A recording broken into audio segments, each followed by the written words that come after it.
come on, man, you know the thing.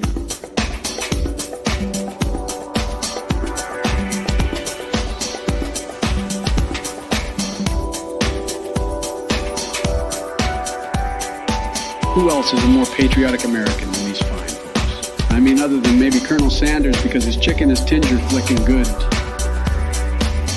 Finger sticking good.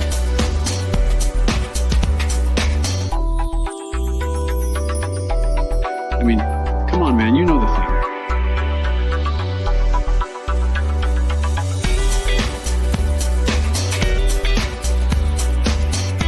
They're definitely better than that Bernie Sanders guy. Can you believe I beat that guy in an election?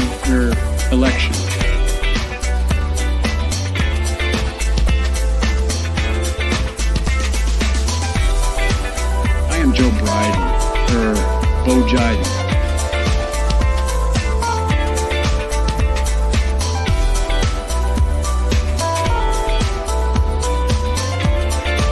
As the President of America, I just want to say Jim Jar are cool cats.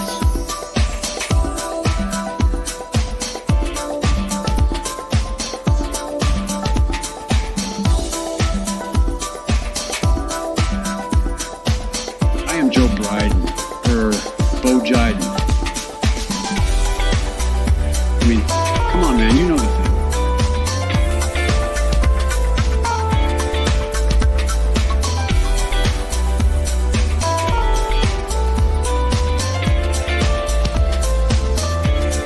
Anyways, I gotta go. I have to go to deliver some tanks or something to that President Zelensky guy. Peace out, hooliganies. Good morning. I hope you all can hear me. I've been having audio issues all weekend long, just trying to test out different audio things so I don't have to use my microphone as often, but so things got messed up. And I plugged in my microphone. I was like, screw it, I'm just going back to the microphone again. So hopefully things are back to normal. Good morning, afternoon, whatever it is. Hi. I got a lot of things to talk about. I mean, a lot of crazy things started going on or happened this weekend. And I actually kept up with the news this week. And I was like, I am not going to fall behind this week. We're going to keep up with the news. So we got a lot of new stuff. Had a lot of fun this weekend. We did the secret show with Warren on Saturday at midnight, Eastern, 9 Pacific. And then if you're a Patreon supporter, you can get an hour and a half extra after show stuff. Like me and Warren usually after the show just chit chat for a little bit here and there.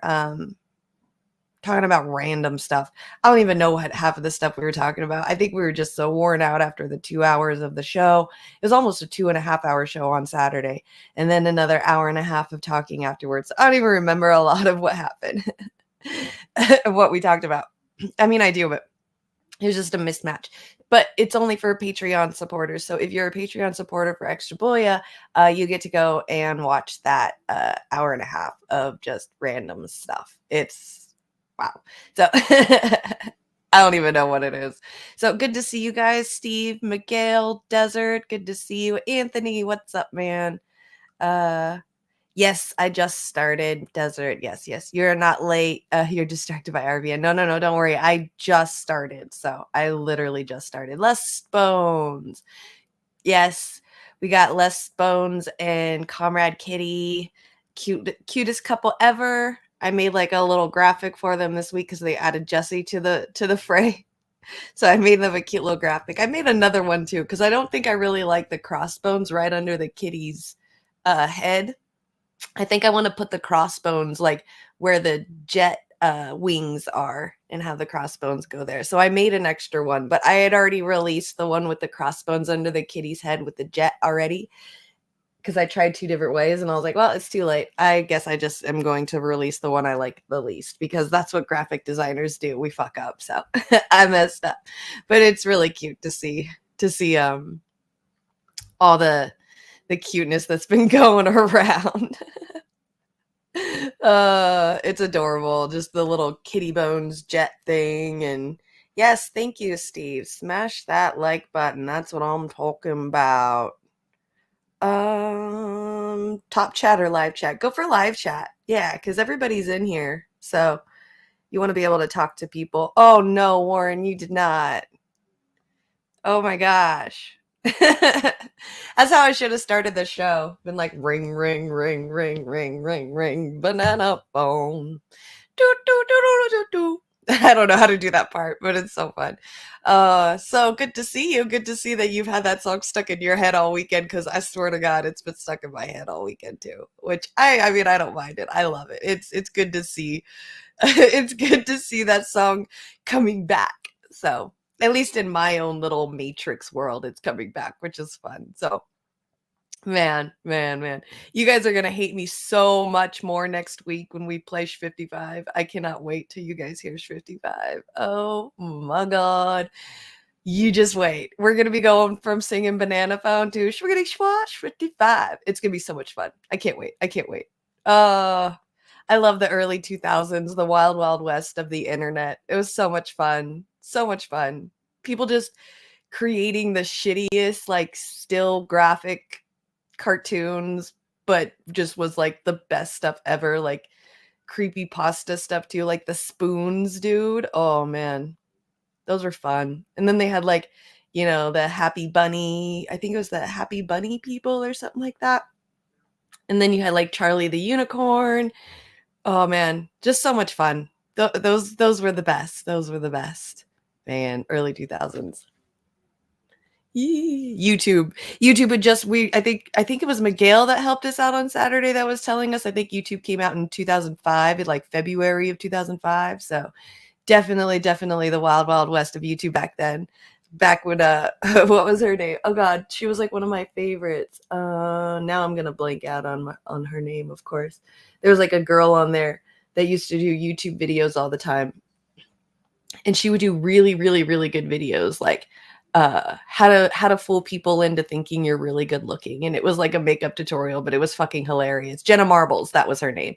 And she had her master's degree in psychology and would just sit there and get so mad about the fact that she had to do comedy stuff on YouTube because with a with like a psychology master's degree on the wall in the background. But she was hot too. I think she did some like modeling, I believe, maybe some like I don't think she got into porn, but I think she did like nude or half nude modeling or something like that. But yeah, she ended up she's the reason why I never went and got my master's degree in psychology, because that was my dream, was to do something like that. And she kind of talked me out of it. I was like, well, if she can do that, she's like, full on got her master's degree in that, and then she's still on YouTube doing comedy skits.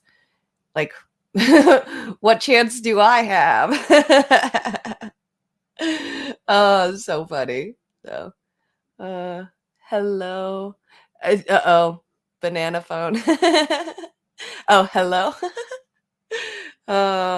Man, that banana phone song, it really gets stuck in your head for sure. You fondly recall those wonderful Nigerian princes who wanted to shower me with cash. Okay. Get it. That's what I'm talking about, desert. Yeah, the Happy Tree Friends. That's what it was. Yeah. Man, like I said, the wild, wild west of the internet, where we were still like, well, I guess my age was still like, we were grown-ups but didn't want to grow up. So we still kind of try to watch, as many cartoons as we could. And those were the cartoons where we still felt like, okay, it's not childish anymore. It's got that grown-up aspect to it. It's kind of like finding, homemade fun videos of people who are comedians and are really fucking funny online. That's the same as like watching Adult Swim every night as a grown-up. So, because some of that stuff was just absolutely ridiculous. You're like, you could probably put that on YouTube and be totally cool. Like the Eric Andre show, that shit was insane. Like, I couldn't even understand a lot of it. Like some of the stuff, they just went off the wall. But that's the kind of stuff that we liked. So yeah, let's go to Candy Mountain. Fuck my life. Oh God. What's up, Rick? Good to see you. Thanks for coming. Y'all have to go. Anthony. So, okay, Anthony made the greatest joke last week. It was so freaking funny. because I usually don't watch like the Due Dissonance guys too much, but I was like watching I was watching them because they had that Buck Angel guy on, and I was really interested to see what this Buck Angel dude was wanting to say. And Anthony made like the best joke ever. It was freaking hilarious. So Buck Angel is a trans man, and so the Due Dissonance guys had Buck Angel on to interview them to talk about, all the trans stuff. And I guess what happened was is Anthony had his wife come by and was like asked his wife, which one is the trans? And so his wife thought that Keaton was the trans person. And so Anthony, in the middle of the live stream, okay, live streaming, these guys are live streaming, interviewing Buck Angel. Anthony donates $2 to the Due Dissonance guys just to say, hey, my wife thought that Keaton was the trans guy. Oh my god, I wanted to so badly comment like right then and there when I heard the Due Dissonance guys say your super chat out loud. I wanted to type in there like God bless Anthony or like Anthony's a national treasure, but then I realized like I was 30 minutes behind the live stream, so I was like playing it on like 1.5 speed trying to catch up to it because I had already missed like the first 30 minutes, so I needed to start behind. And I was like just sitting there, just on my bed, just like wanting to comment so bad, but then it would have just been like out of the blue, nowhere. Nobody would have understood what I was saying or anything like that. So I was just sitting there, like, I just said it out loud. I was like, bless Anthony. That shit's hilarious. Oh god, that shit was so fucking funny. Yeah, he really did. He really did. It was, oh god. They had a good laugh about it too. I think like Keaton was talking about how because his face is shaved, so that's probably why. I mean, they had a good laugh about it, which was really funny. So I mean, at least they took it in play too. Oh man. Oh, those are the kind of jokes I'm here for. I'm here for that. I'm absolutely because that Buck guy, man, you couldn't tell that, because he's got like that just beard, that Santa Claus beard. So you couldn't even tell that, he was the guy. Or he was the trans person. So yeah, that shit was funny. That shit was way funny. I don't think anybody did that on anybody's expense or anything. This just was innocently funny. So don't fucking cancel me for thinking that shit was funny. All right. Yeah, exactly. It was innocent. It was all in good fun. They thought it was funny. So that's why I kind of laughed too, because they joked it off. Like if they were serious about it, then I probably would have just had to laugh by myself with no screen in front of me. So yes, it was all in good fun. It was super funny. That shit was hilarious. Oh my god, I had a good laugh about that. That was something I was not expecting when I was watching that at all.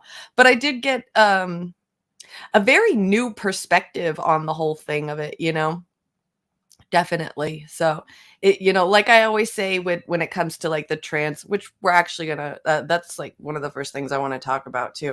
But when, like I always say, when it comes, to issues that are really strong right now, like, it's that pendulum thing. We've been on one side for so long that, the issue is going to swing the other way, and then we're going to have backlash and infighting and in debates, and then hopefully healthy stuff to where it goes back and forth until it finds that happy medium, which all nature tends to do, is to try to find a balance in things. So when there's not a balance in it, it does the complete opposite and it goes back and forth until it has the balance. So that's all.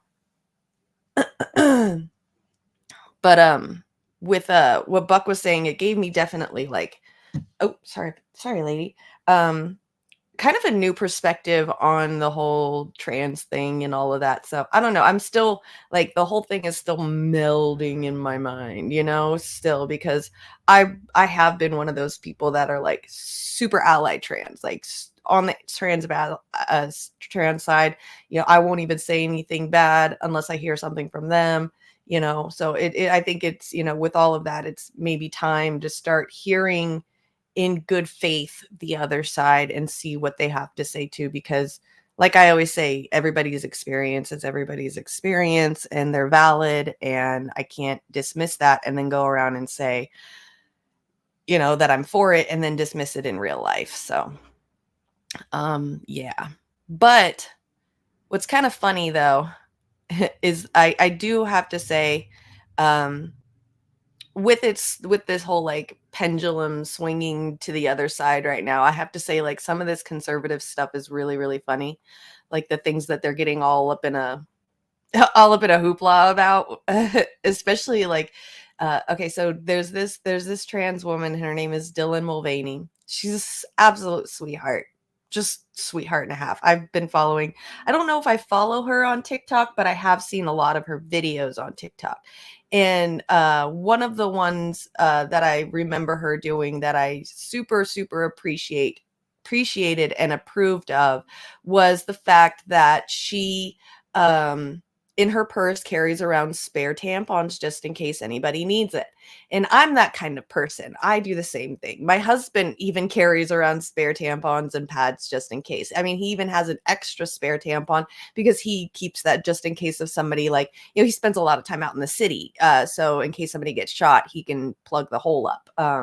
So, tampons have like definitely a multi use properties. All right, tampons are amazing. But yes, a lot of women do carry around spare, tampons and stuff just in case their friends need it. And if we want to, include guys in it too, so that way, guys, girls, trans, everybody else into that, carrying around spare tampons and pads for somebody. I mean, I'm for it. I would love to be at a, like grocery shopping or something, or doing some shopping one day, and you know, I can walk up to anybody at the store and be like, "You got a pad?" Without being embarrassed by it, because it's something that, like I hate being embarrassed by it. It sucks because a period is something that every girl, almost every girl has every month. It's something that we can't do, we can't stop. It's natural. I mean, we shouldn't still be looking at it like some weird kind of, weird thing. Like back in the day when women had to be like shunned from the city for that week, and all that stuff. So I think it's a kind of a nice inclusiveness if guys could, all of you men in here. Hello, Brandy. Good to see you. It would be really nice if you men would carry around an extra pad or a tampon or something like that, in like, in your glove box or something, just in case. That would be fucking cool. I think that would be cool. I'm like imagining maybe going on a date or something, and it's just something that's, just gets brought up and it's okay and it's totally cool and it's all right. And there's a spare one in the guy's glove box because that's just what happens. Like that would be cool. So anyway, what's really, really funny is like, okay, so with the Dylan Mulvaney and the tampon thing and then now the Bud Light thing, these like conservatives, you guys have seen the conservatives are all up in a hoopla. They're like boycotting Bud Light, which is actually I've been kind of funny because Bud Light is owned by Anheuser-Busch and a lot of companies are owned, or a lot of beers that people drink are owned by Anheuser-Busch, which is like the umbrella company to all these other ones. So, when you're switching your beer up, when you're like out there going, I'm boycotting Bud Light and I'm going to buy another brand, usually it's another Anheuser-Busch. So it's really, really funny. But, so, I'm kind of disappointed right now too, because the news is just coming out this morning that Bud Light is doing something stupid. But Bud Light did a little campaign for the gay and lesbian and transgender community, put her face on the front of it, and the conservatives went up in a hoopla, blah, blah, blah. Okay. So first I want to show you, there was the girl, right. They mad about a rainbow can, right? Well, that's the whole thing. Like I said in Marcus's chat the other night, which is, I heard it from somewhere else and it totally made sense to me, is that the conservatives weren't the market scope. Like it wasn't, the target audience that they were going for that brand. So the conservatives making this about them, saying, how dare they, and I'm going to boycott them and blah, blah, blah. Boycotting, absolutely. 100%. You're right. You're allowed to do that. But making this about you, like turning this thing into what it has turned itself into, is seriously, to me, 100% proof of victim mentality. Like the whole snowflake thing that they all talk about, like this is exactly what they're doing.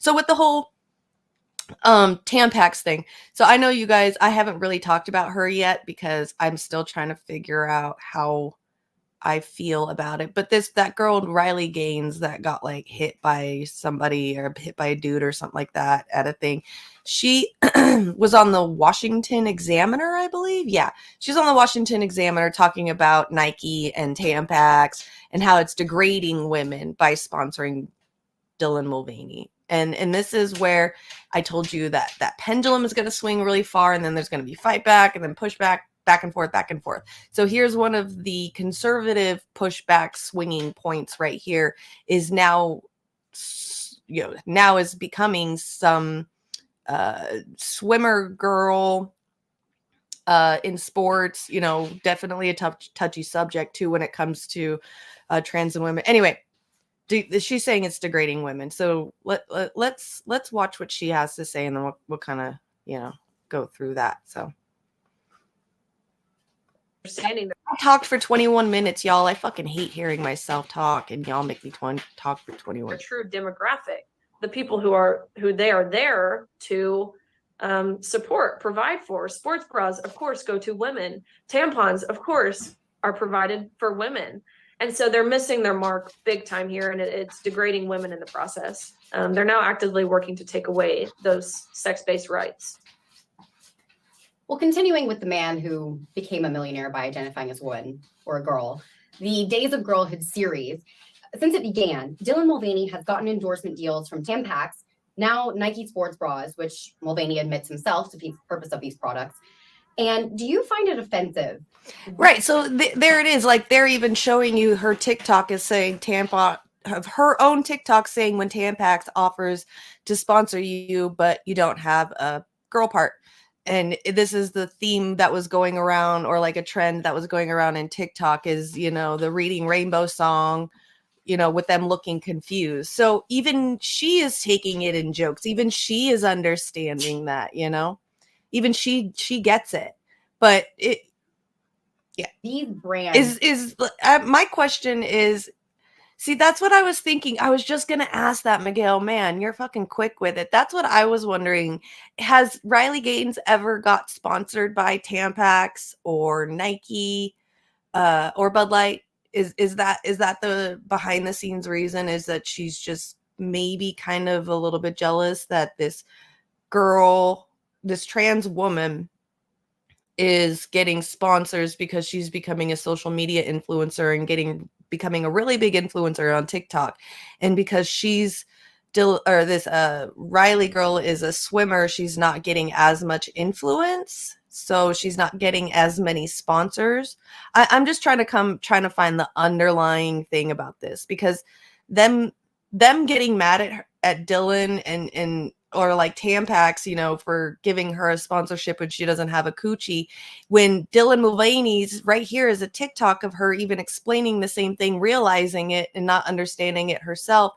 Like, you guys are all on the same team then. Like, what does it just come down to? Jealousy? That's what I have to think of, right? I mean, if you do the process of elimination of things that she could be thinking of when she's doing this, I mean, even this company right here just put it up that, Dylan doesn't understand either why she's getting this sponsor. So maybe Riley is jealous. A man playing the part of a prepubescent girl as a role model.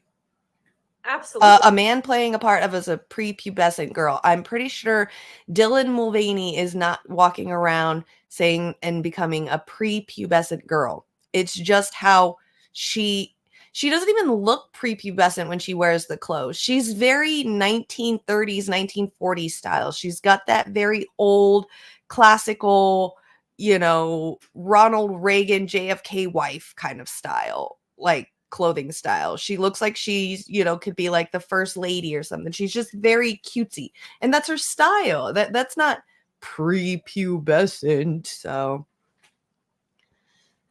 well, yeah, right, Brandy, the whole losing it, right. And didn't she like lose the swim match to a trans woman, but it wasn't even first place? It was like third or fifth or something like that. So, that's the whole thing to me. It's not like these, a lot of these trans people that are getting into at least swimming, example for swimming, at least the people that are getting into the trans people that are getting into swimming aren't really winning, a lot of them. So you know?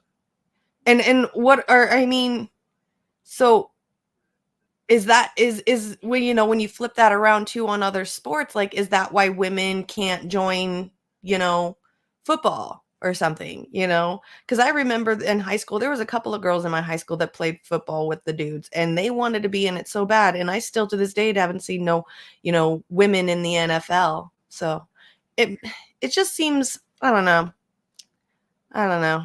All this stuff seems stupid to me anyway. I'm not in sports though, too. Like, So. I find it offensive. It's a mockery. If you And when watch did sports have to get into Dylan Mulvaney getting a sponsorship?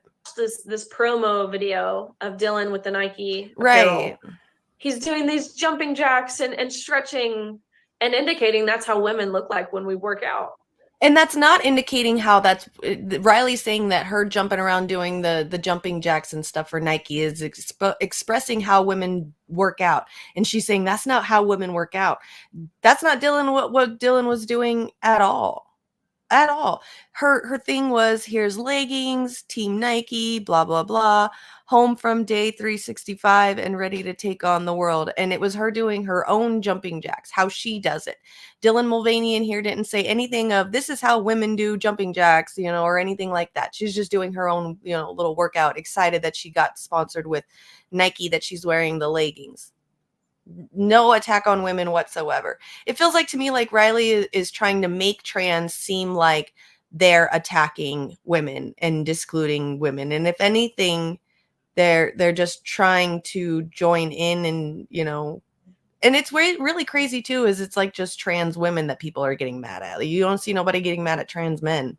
That's not what we look like. If you know, like Buck Angel, if you ask Buck Angel and the trans men, you know, they are all saying themselves they don't see themselves as men.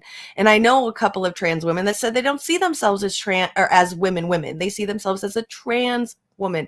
It's not taking away from women the term women, you know, or or like Anna says, like birthing person. You're not taking away from being a woman. You're just adding another vernacular, another word into the vocabulary of different types of people.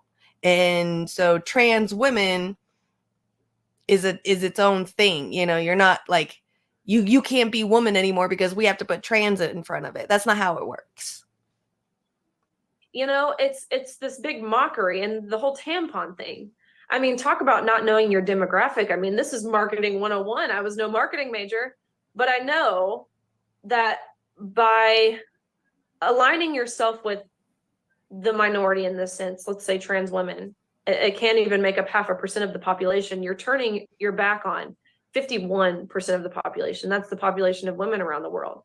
And right. So because they're wanting to do a little campaign ad, Bud Light or whatever, and Tampax and all these whatever, want to do a Dylan Mulvaney campaign ad for trans people, she thinks that it's taking away from women.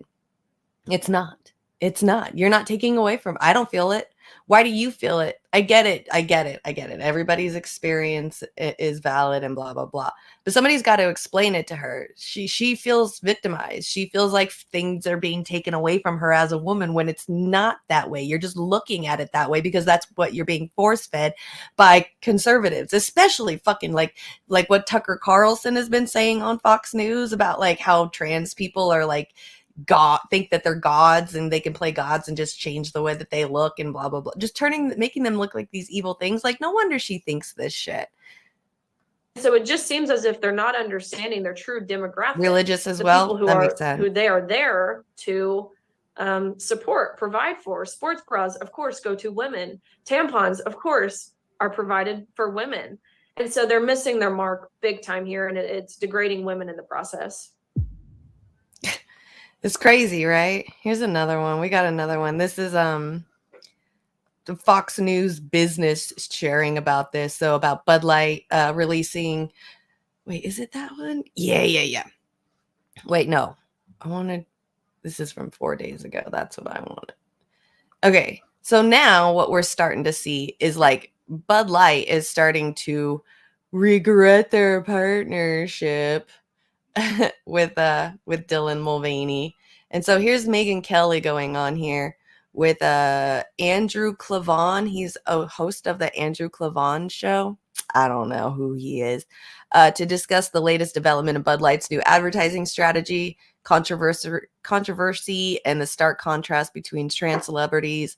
Oh yeah, the contrast between trans celebrities like Caitlyn Jenner and Dylan Mulvaney. So they're going to talk about the difference between the two, like how Caitlyn Jenner is a good one and Dylan Mulvaney is the bad one, when nobody even knows anything about Dylan Mulvaney because Dylan Mulvaney is just a social media influencer. All you see is her TikToks and her interviews and like little things that she does. Like, it's crazy how they're treating Dylan Mulvaney. Approved it is the VP of Marketing, Alyssa Heinerscheid. And if Alyssa did not specifically approve this ad, shame on her. It's still her problem. It's her department. She allowed it. And she was on the air 3 days before the campaign hit, talking about how we've gotten too fratty and we need to be more inclusive. And look at this Super Bowl ad I did, which is about a male actor. But it was told through his wife's eyes. She was the heart and soul. This is obviously an identity And see, politics. yeah, go start. That's why I say, like, I'm not in sports, so I can't really speak on it. It's definitely something that I have to learn. You know, I'm not in sports. To me, I think that sports are dumb. I fucking hate sports. So I'm always like, let's just end the sports stuff. Because to me, it reminds me of, like, you know, the old Greek times, Olympic stuff, where, like, you know, they would, like, MMA fighting. That reminds me of gladiators, the ones that had to get thrown into the ring with, like, lion in the lion's den and shit and try to survive. And I don't think that that's right. Like, seeing my friends, like a couple of my friends who were MMA fighters that had, like, the cauliflower ear, like, that's on you for the rest of your life. So I don't like sports. I don't like football. Football can mess with people's heads, give them concussions, blah, blah, blah. You know, it's all sports to me is stupid. So I don't know.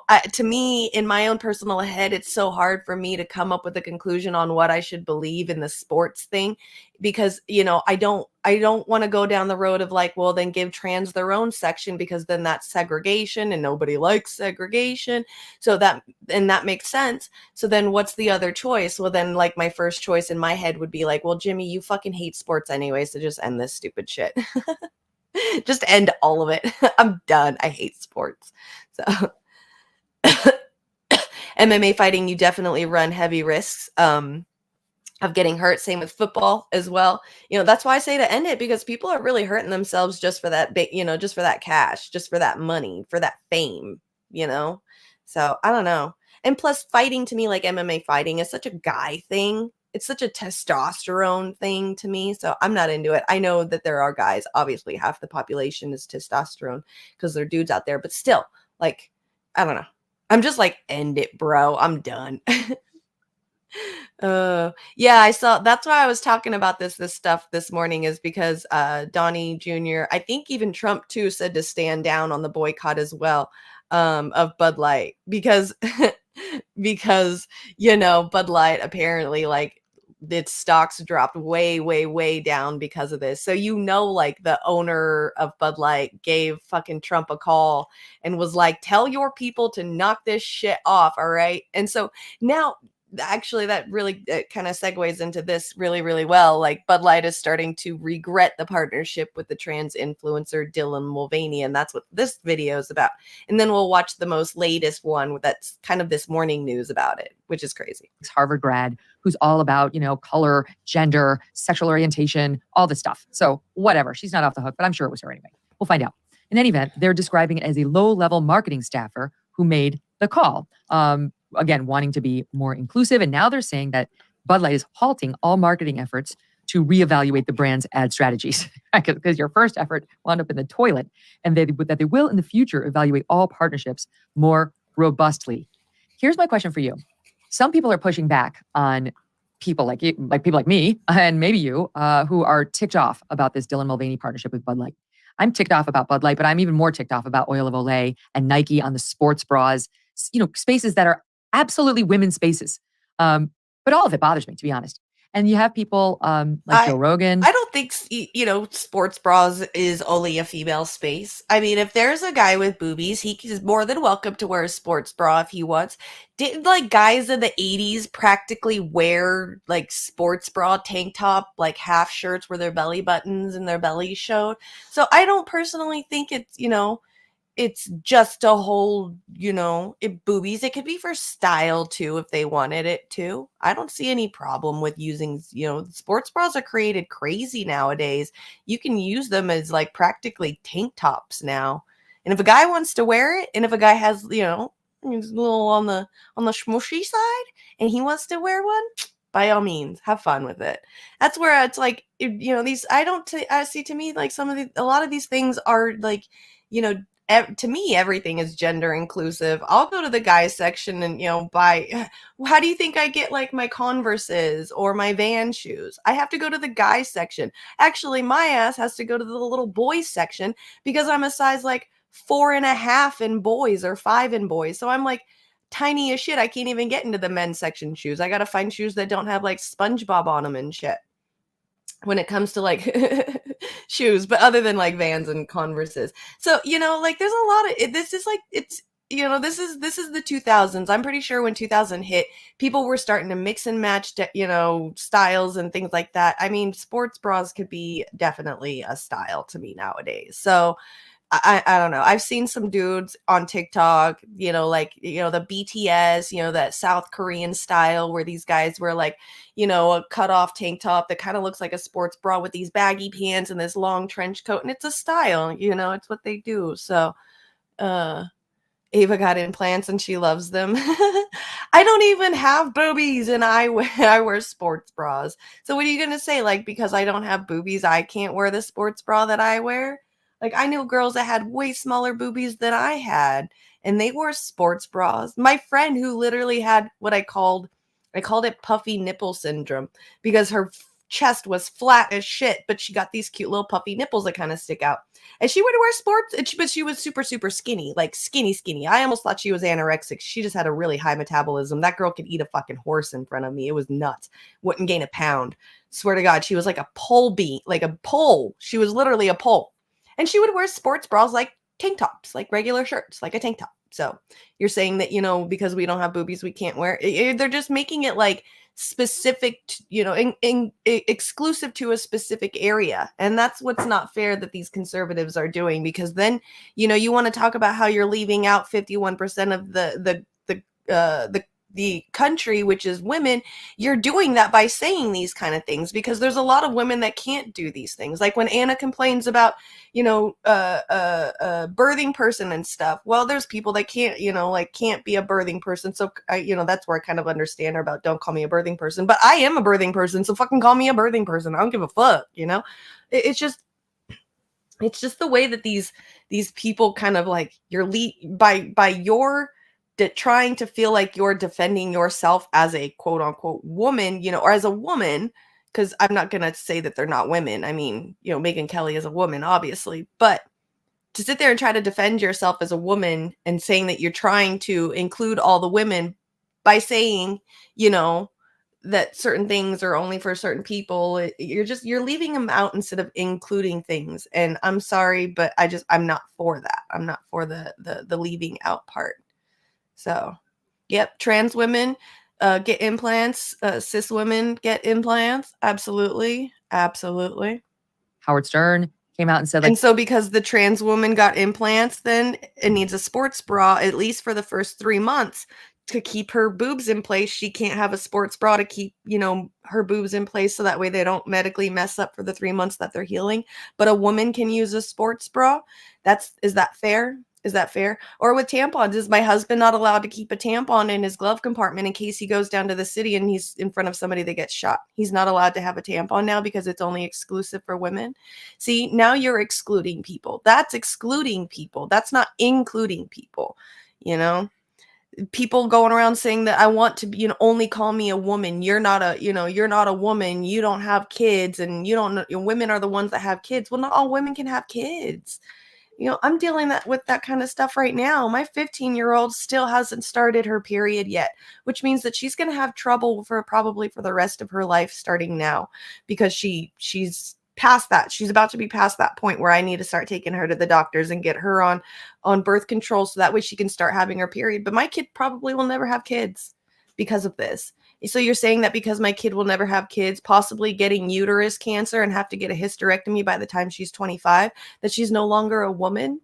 Like, because your perception of a woman is what? To have kids? Like, that's the kind of stuff that pisses me off. Like, you don't by you trying to say that and protecting your womanhood and trying to include things in womanhood, you are excluding women by doing that. It's just, it's so twisted. It's like an M. Night Shyamalan movie where you think it's going one way and then they just flip it around.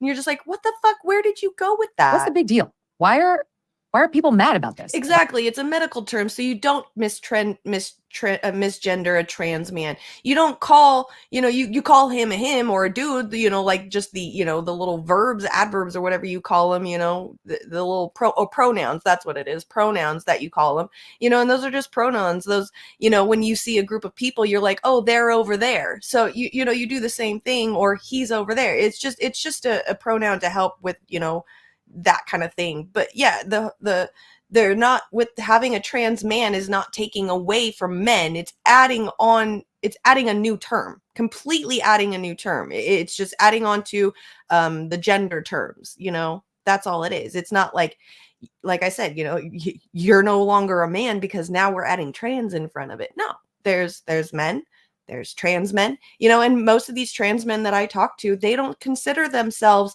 like, full-blown man. They consider themselves a trans man. That's what they call themselves. So they're not taking away from man. They're like, I'm a man everywhere. No, they're a trans man. Yeah, exactly. You had your hysterectomy at 30? Yeah, my mom had a hysterectomy at like 25. So you're saying my mom's no longer a woman? So does that mean I don't get to call her mom? What the fuck? So do you want to take a shot at that? Well, yeah, I mean, this also goes very deep into philosophy, but let's not start there. Let's start at the top. If you watch the Dylan Mulvaney ad for Bud Light, he comes on and he says, I don't know anything about sports, and I don't know what it must be some kind of game. I don't know. Now, my wife is one of the most feminine people I know. She doesn't know anything about sports. She doesn't talk anything like that because she's a grown-up lady who just happens to have ladies' interests. In the same way, I don't talk like Moose McCoy because I happen to have male interests. That's not the way women behave. He is not being a woman. He is doing a woman. He is, everything about what he is doing is a show and a performance, and it's a conscious performance. He is not a woman. He is pretending to be a woman consciously and openly. So that means that it is if I did this, it's as if I smeared my face with blackface, did an Amos and Andy voice, not a real, anything that sounded like a real black adult male, but did an Amos and Andy, cliched, old-fashioned racist black voice, and tried to sell some product, some kind of hair thing or whatever that was for black people. I mean, and that's the difference. He's doing it in him putting on blackface. His motive would be to do it in a racist thing, to make fun of, to belittle a race. All right, that's what he's saying there, and he's comparing that to Dylan Mulvaney being a trans woman, as in like putting on all this fake stuff and pretending. No, this is actually a medical term, a medical condition, and so you're saying that Dylan Mulvaney is equal to blackface because she is quote unquote dressing up like a woman and changing her parts and stuff. So you're saying that women that get labiaplasty and tummy tucks and liposurgery and lip injections and collagen injections and haircuts and hair dyes and nails, acrylic nails, and laminating their eyes and getting the cat eye treatment or the facelifts. You're saying that all the women that are doing that are the same as a person doing blackface because Dylan Mulvaney is doing those same exact things, like with a medical condition behind it. At least Dylan Mulvaney has something behind this, a medical condition to go behind it. Yes, getting a boob job and all that stuff is prosthetic. It's all for, the show. It's aesthetic. Sorry, it's aesthetic. But it's not equal to some white guy throwing on black all over his face and talking like I guess some old early 19s black person. I don't know who the person he said to talk like. I have no idea. That shit's gross. Yeah, exactly. People who have makeup tattoos, like, so you're saying that the guy that is like completely like a lizard right now, he's got entirely like green scales tattooed all over his face, is the same as a black face? Because I know he would probably call him like a demon or something evil. I'm pretty sure Megyn Kelly would call that guy, the lizard guy, somebody evil as shit and a demon and is going to hell. So yeah, I mean, they would probably say that. So Joe Rogan would not be saying, so what? They're just trying to expand their base. They're just trying to reach out to different people. He would understand that this is a deeply disrespectful and, in that case, racist idea. This is worse. And it's worse because of this. White men and black men are not that different. They're basically the same. I mean, the color of their skin is different. Maybe some of the culture is different, but basically as human beings, they're basically the same. Men and women are different. Women and men have different interests. They have different experiences of life. And I'd say they have different magisterium. They have different things that they are good at and in control of and want to do. To say that a man But see, that's not 100% true. He's saying that as if it's 100% factual. And I used to fight over that, like men and women are different. Men are stronger than women. I am pretty sure that if I went to one of these weightlifting Olympic places, there is at least probably going to be a majority of women there that are way buffer than my fucking husband, that could probably weightlift my husband and me at the same fucking time. So you can't sit there and I hate when people do this now, because I fucked up when I used to support this idea of men are stronger than women and they're built different, and women and men are different, because yeah, women and men are different biologically, but you can't go around and say that like men are stronger than women, because there's plenty of women that are stronger than majority, a lot of men too. So, there's this big, everything isn't black and white. There's this huge gray area, just like gender, where everybody lives in at all different points inside that gray spectrum, and nothing is black and white. Our news and everybody else just pays attention to the extremes of the two sides and thinks that that's where it's at, and nothing in between belongs. That's pretty much the gist of how they all believe. Is a woman is to take away a person's identity from the ground up. It is to strip her of who she is and what she goes through. It is so disrespectful and so hateful that it doesn't matter. I don't think Bud Light is hateful. I think the philosophy that they are joining in with is hateful, and it's stupid. And again, I don't know if we have time to talk about it, but this philosophy goes very deep. It is an anti-human philosophy. It is the philosophy that everything about us is a performance. Our gender is a performance. Even Hey, what Brandy, if you saw Ghost Start's comment, can you send me something to that so I can see it? I'll definitely talk about it. How long is that one? 3 minutes? Okay. I won't get too much longer on here. You guys know how it goes with her. She got on a guest, so you kind of hear his point of things. Say hi to Izzy. There's Miss Izzy. Say hi, Izzy. Hi, mamas. You're so cute. So I've got one more that I can show you. So this morning, apparently, with all this hoopla and backlash and stuff of it, Fox News Business decided to release that Bud Light is releasing a new pro-American ad. Welcome back. So sad world Budweiser we is live hoping in. to win back angry customers after the Dylan Mulvaney partnership by releasing a new ad over the weekend. Fox Business's Jeff Flock joins us now live outside Abrams Beer Distributor. He's in Philadelphia. Jeff, give us the update. Yeah, well, the controversy continues, Maria, and there's some indication that this boycott has had some teeth. Take a look at the latest numbers on beer sales. Though we can't directly tie the boycott to the decline in sales of Bud Light, well, you see the numbers. Bud Light sales, case volumes now down 10% in the week since the controversy started. I hate how they're like, oh no, Bud Light went down while the other ones went up. Like, Bud Light is just one of the companies that Anheuser-Busch owns. Come on. Coors and Miller Lite up 5% up at Coors, and Miller Lite up 20%. So people still drinking light beer, just not as much Bud Light. That has led the company to put out what can only be described, I think, as a very patriotic ad. And they even brought out the Clydesdales. Take a listen. Let me tell you a story about a beer rooted in the heart of America, found in a community where a handshake is a sure contract. The CEO of Anheuser-Busch putting out a statement, and I quote him now. He says, "We never intended to be part of a discussion that divides people. We are in the business of bringing people together over a beer."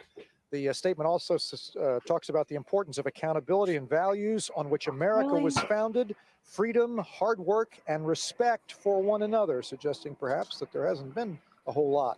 You take a look at the ad, or it's not really an ad, but it's the social media posting of Dylan Mulvaney, who is a transgender actress. Dodger! This is what caused the furor in some corners. It's worth noting, by the way, that Oh my God, my fucking dog.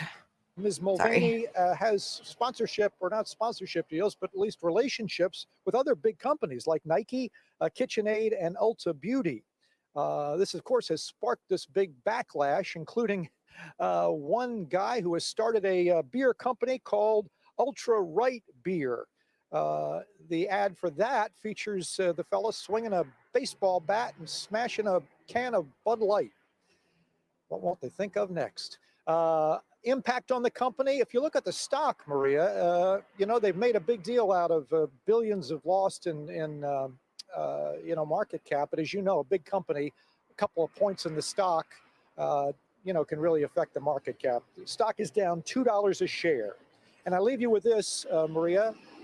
Donald Trump Jr. weighing in on the whole boycott thing. He says, yeah, they screwed up, but you know what? Don't boycott them. They actually contribute more to Republicans, Anheuser-Busch, than Democrats. Only in America.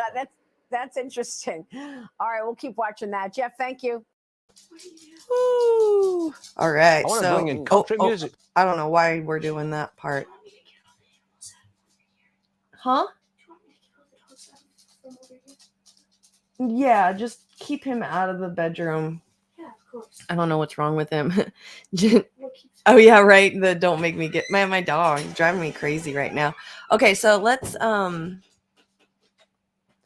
read the breaking news that Brandy just sent me. Oop. So this is from TaiwanNews.com. 200 U.S. military trainers now in Taiwan. This thing is glitching. Okay. The U.S. has repeatedly sent more than 200 troops to Taiwan to provide military training to Taiwan's armed forces. In February, the Wall Street Journal cited U.S. officials saying that 100 to 200 soldiers will be dispatched to Taiwan in the coming months. On Sunday, Up Media quoted military sources as saying the U.S. Indo-Pacific Command has dispatched more than 200 military trainers to Taiwan to assist local forces in training and propose improvements. Among the more than 200 instructors, 80% are from the U.S. Army. Most of the American instructors are stationed at new training centers and reserve brigades of Taiwan's Army. Yeah, U.S. Army, exactly. As instructors, come on. What's up, Ed? Good to see you. U.S. Army instructors are to provide on-the-spot evaluations of training and will propose improvements. Next year, Taiwan will resume the 1-year compulsory service period, and recruit training will adopt the combat training programs proposed by the U.S. military to cope with People's Liberation Army. Good Lord. Reported point Taiwan Air Force pilots and other personnel have undergone training in Maricopa County in Arizona for many years. When the Taiwan's Navy embarks on its multi-week voyage, it often conducts joint training and other exchanges with U.S. Navy ships. Let's see if we can find a video on them. Gotta train them all.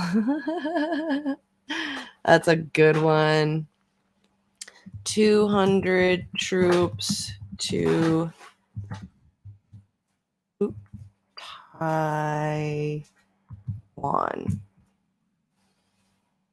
Here it is. Okay, let me pull this one up. Oh no, these are from a month ago. Damn, it's like not even... It's not even up, like, at all. China's talking about it. I wonder if we can get this in English at a part. Like, check this out.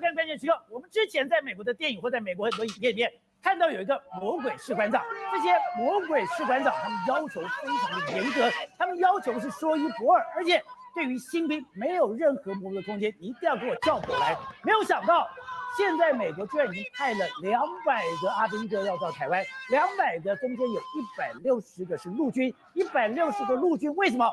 明年我们的整个兵役不是要延长1年吗？ Right 在这1年的兵，你要怎么训练？你要怎么让他们变成合格的战士？你要怎么样让 Oh, I didn't even see that. Yeah, you gotta love China right here. The United States sent 200 devil instructors to Taiwan to reshape the national army. You're so right.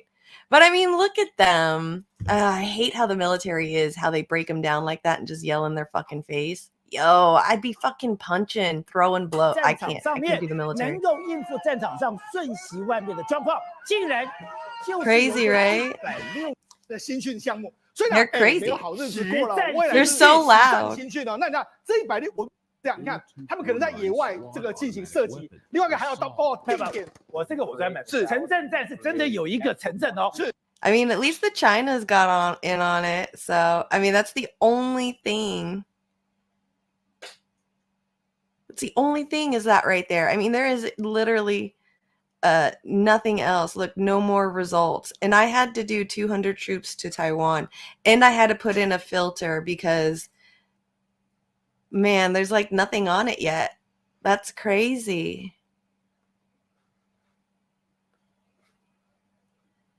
I'll re-show the news article again. Maybe there's something. Oh, why do I keep doing that? Maybe there's something I missed. To improve their combat power, U.S. proposed that it start with the most basic recruit training and reserve brigade training. At this stage, most of the U.S. Army trainers are stationed in their new training center and reserve brigades to check whether the training of recruits and the teaching and training of reserve soldiers meet the needs of defensive operations. So yeah, I mean, they're sticking their hands in Taiwan trying to fight China. I mean, it looks like we're just, getting into another fight with China, which, like I've been saying probably for a couple weeks now is I really, really, really hope BRICS succeeds. I really do. Like, I really want to see what could happen if BRICS succeeds. So, speaking of which, like, we always, I think I saw this on, by accident, like on a Jimmy Dore recent clip or something. And it's like it shows there's a video on here that shows like how Americans are brainwashed into thinking like, China's evil and, that, Russia's evil and, what they're doing and stuff. And not only are we obviously getting into Taiwan now, but we were already in Ukraine and multiple other places. We've been in Africa for God knows how long, But there's a video that was shown recently talking about this woman asked this guy about how evil China is and what they're doing and stuff, and not even like acknowledging the fact that America does the same, but how China's doing it a little bit different with their multipolar thing. This guy's calling it the Washington narrative. But I thought this was really cool. So I went and I hunted for the actual video and I found it. I was really excited about it. And it kind of goes along with, like China with that's why I wanted to see what was going on with the troops and stuff. Because this is how we think, like we think China's going out there and doing the same thing that we are doing, but they're not. They're not doing it, at least not like us. They're fisting Taiwan. No, they're not. They're definitely not. Yeah, Belt and Road initiatives, helping other countries. Absolutely. So this guy named Yanis Varoufakis, former finance minister of Greece, which is good because Greece was a non-sovereign and they ended up bankrupting. So if anybody's going to help explain, it's this guy telling some truths about China. I think it's in like South Africa is where she's asking. Anyway, okay.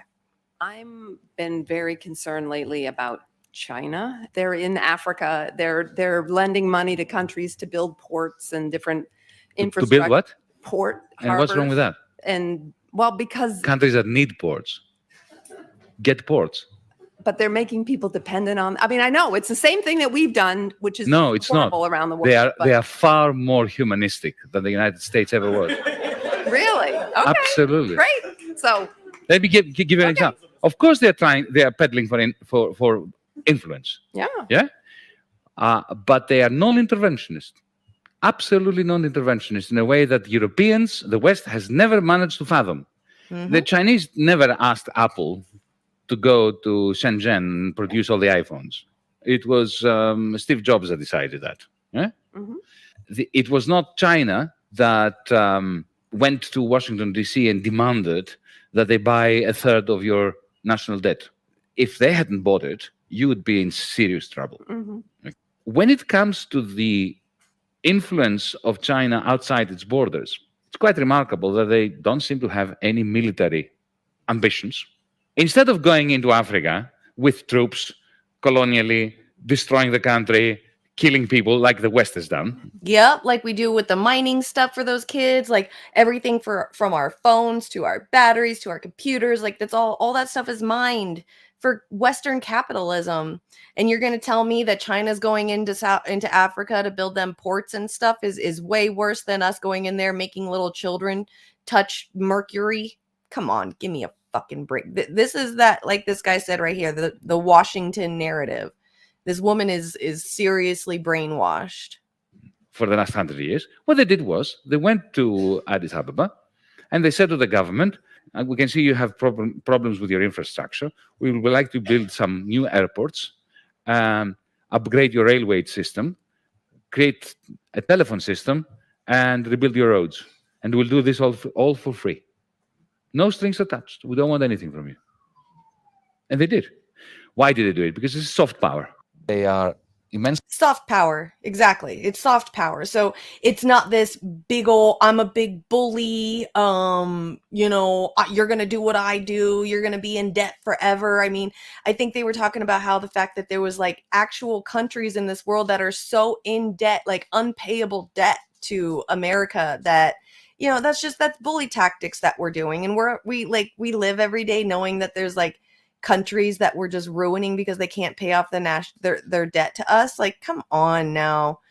This I like the soft power a little bit better because it's more, obviously China and Russia are not like these perfect saints or anything, but they're coming at this in a different way than what the US hegemony has done for the last couple hundred years. And I think that there is something to this that seems more beneficial for the world as a whole than what America has been doing. Right, buying US debt is nothing more than a savings account. Immensely self-serving, as they would. But at the same time, they have a quality that we need in Southern Europe. Actually, I think everybody needs to have foreign direct investment by patient investors.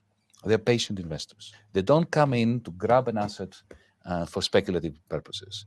They come in order to create a base on which to build and build and build, and their horizon is 20-30 years. So that's what I guess they're calling it like the long games. Yeah, Jeffrey Sachs. I just started following him recently, so don't worry. I've got him on my subscribe thing. Hi, Burton. What's up, dude? What's up, dude? What are you doing? Get your stinky ass away from me. Come on. I'm been very concerned lately about a telephone system. Here, wait. And they did. That's inside Europe. Actually, I think no, everybody dude. needs to have foreign direct investment by patient investors. Oh my They're patient gosh. investors. They don't come in to grab an asset for speculative purposes. They come in order to create a base on which to build and build and build, and their horizon is 20-30. Yeah, exactly. The long game. So I really enjoy that. Like we're going around, just like that woman, the blonde woman, that's pretty much the gist of the thinking of America. China bad, Russia bad, they're bringing ports to Africa. They're bad. They're going to be indebted to them. But we do the same. Like she even acknowledged the stuff that she was wrong on. It's crazy to me. It's like right there in front of their face, and they don't see it. I think that's another big problem with America too, is the fact that when people are trying to be sneaky and hiding things, that's when we start to look. But when somebody's doing it right in front of your face, don't even care. That's when you're just like, huh, that went right over my head. I don't understand. So. And then speaking of bricks, I got another video I thought was really, really cool too. This is actually, RT News with Fee. This weekend, Lula de la Silva from the new bricks from Brazil asked people if they could decide, or he wants to ditch the dollar. I really enjoy the fact that what BRICS are doing when it comes to trading in your own local currency, things like that. I really enjoy this multipolar thing that's starting to come on. So he says, who decided that the dollar was the currency after the disappearance of the gold standard? I really am enjoying the fact that Lula is seriously pissing off Americans. This just goes to show how actually progressive this guy really is. So here we go. This is a good one too. Brazil's president has called for new ways of trading around the globe during his visit to China, suggesting to use national currencies instead of the US dollar. Every night I ask myself, why should every country have to be tied to the dollar for trade? Why can't we trade in our own currency? Today, a country needs to run after dollars in order to export, when it could export in its own currency. Who decided that the dollar was the currency after gold?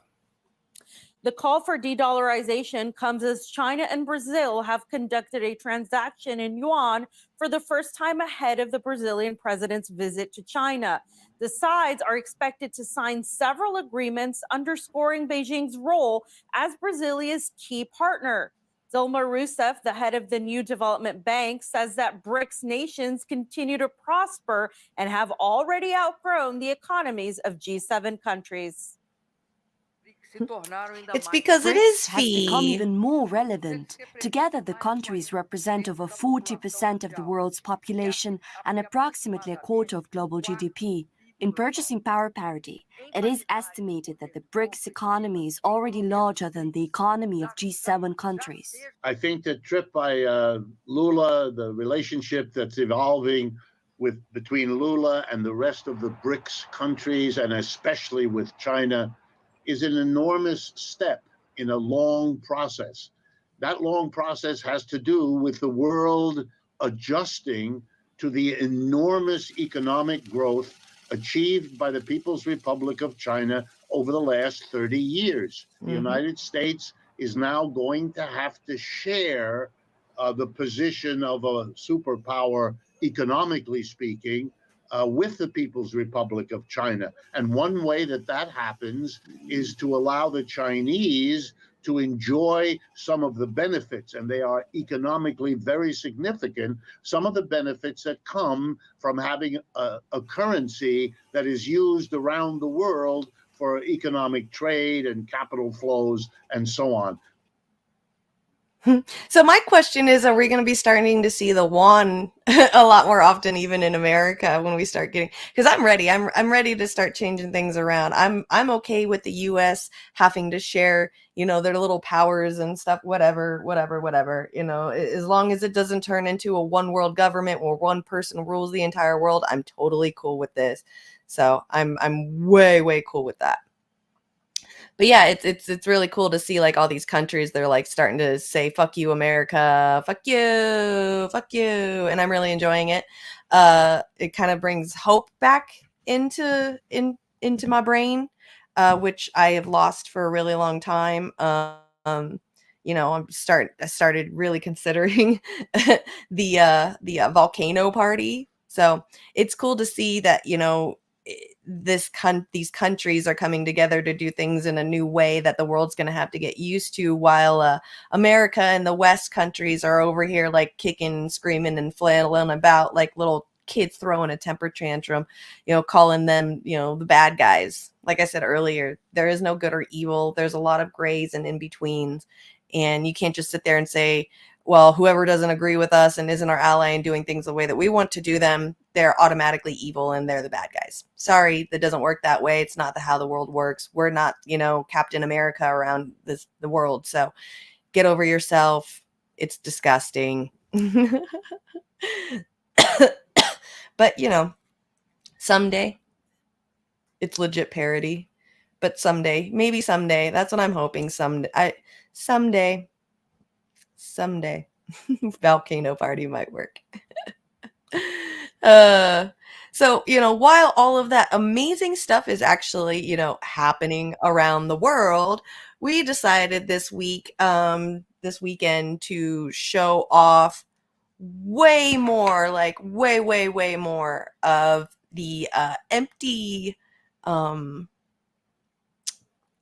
empty Trump plane than we did of anything else. And so I thought, what's his name? Russell Brand did a really good job on talking about the fact of what our media is covering. They're the fact that they cover more of like, Trump's empty plane. It's kind of like a repeat of the last, 4 to 8 years where, we'd show a Trump empty podium, and that's pretty much what CNN would show for hours and hours, while, things are, happening in the background that we would like to know about again, and even more, maybe, instead of showing the Trump plane this weekend, maybe you could have showed, like the flooding in Florida. I think we had another train derailment this weekend. There were so many other things that we could have, showed instead of the hours of it. But I thought Russell Brand really explains it well, of how just on repeat our media is going to be when it comes to this, election year again, which is crazy. And I heard that even like Biden just announced that he's running. Like, bro, we've got a year and a half until election year, and you're already saying you're going to go out there and run. Like, this is nuts. Anyway, notice the kitty. It's Burton. He's just in a mood today, and I don't know what his problem is.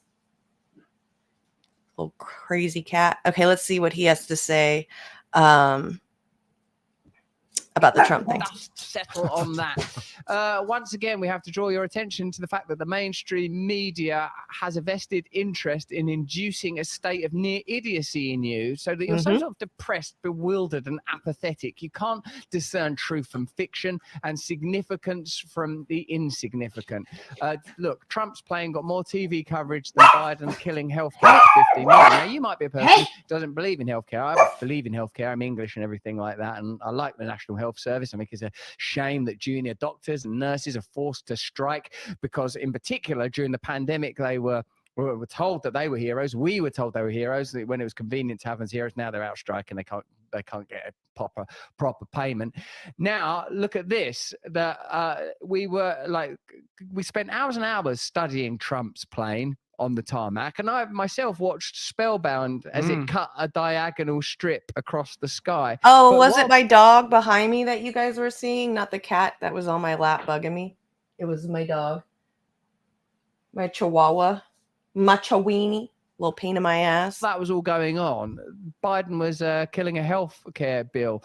Look at this. 15 million people are now expected to lose their insurance in the coming months. Reporting on the Medicaid cuts was almost non-existent compared to the amount of coverage given to Trump's indictment. Now, we did watch that ourselves, actually. Yeah, it was great. It was pretty interesting. Pretty exciting. It was exciting. There was a bit where he held his hand up like that. That was one of the best bits. There was that lad that remember, like a lad got an exclusive with him. That was one of my favorite bits. I love how he just jokes about all the little things that happen when Trump, like the 2 hours of Trump empty plane, and then him coming out and shaking hands with somebody and then getting an exclusive.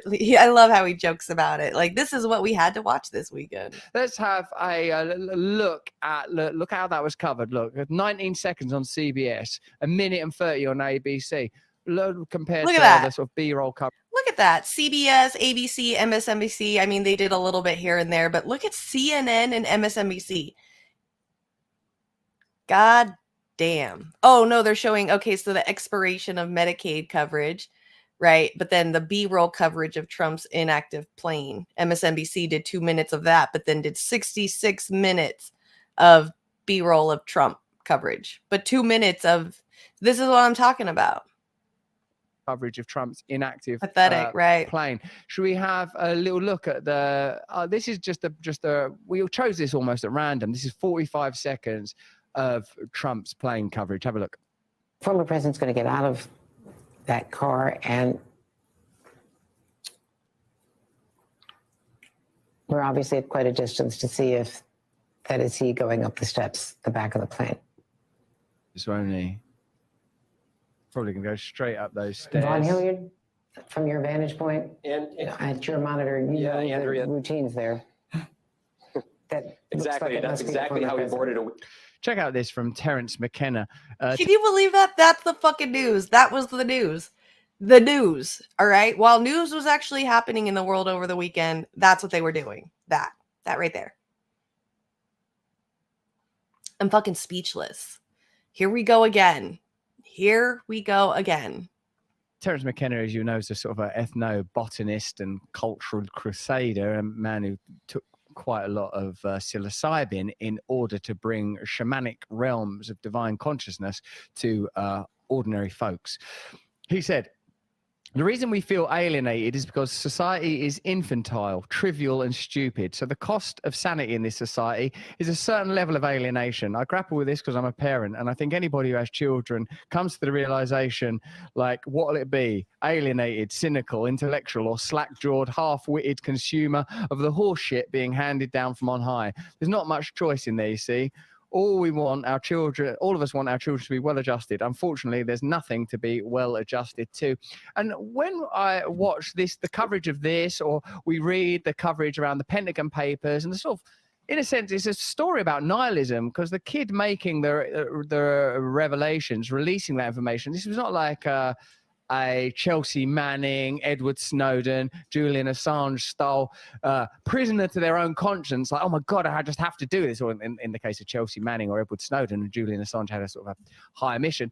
This was a kid just impressing people on a chat room. Do you feel like that? Oh, he's getting into the leaker thing now. Cause yeah, it just goes to show even more like how the mainstream media doesn't give a fuck about what actually goes on. Like, he's gonna show really, really well is I kind of want to show this little part too before we turn it off and get into the next one. I really enjoy this because it's true. Like when I didn't even think about even like talking too much, like continuing the story about what happened with the leak and everything like that, because everything in the mainstream media news, all they're talking about is the information of the boy, and how are we going to use more security to stop leaks like this from happening, instead of actually reading what's in these leaks and learning what our government is doing. Like, people just like blind themselves when it comes to what our government is doing, and then just want to punish people who are trying to be like, hey, like screaming from the rooftops, like, hey, the government is doing this shit and they're lying to you, they're manipulating you, they told you that we're going to win this war in Ukraine, that we're losing more Russians than we are Ukrainians, which is a complete lie. We're losing more Ukrainians than Russians, and if anything, they're going to just keep dragging this war out until it goes into a stalemate, just like they did for the Vietnam War, just like they did for the Afghan War. It's all the same shit. And people are just like, oh, I don't care what's inside of it. What are we going to do about this kid that leaked it to his friends and shit? And then what else are we going to do about digital security to stop?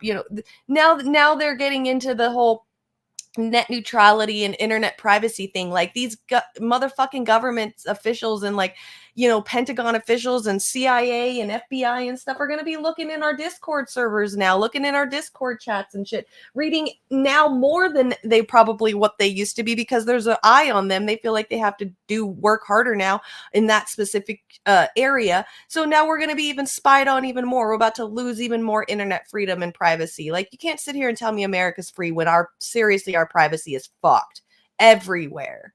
Of immersive nihilism now, that even right, these Russiagate, leaks, HRC to emails, a degree appear to reveal that the only thing that's different between this leaker and all the rest of the leakers is the fact that he wasn't doing it as a community service. He was doing it in a group Discord chat to show off to his friends, to be like, haha, I know all this secret information. Somebody grabbed it from those Discord chats, put it into, I think it was a 4chan server somewhere, or a 4chan area.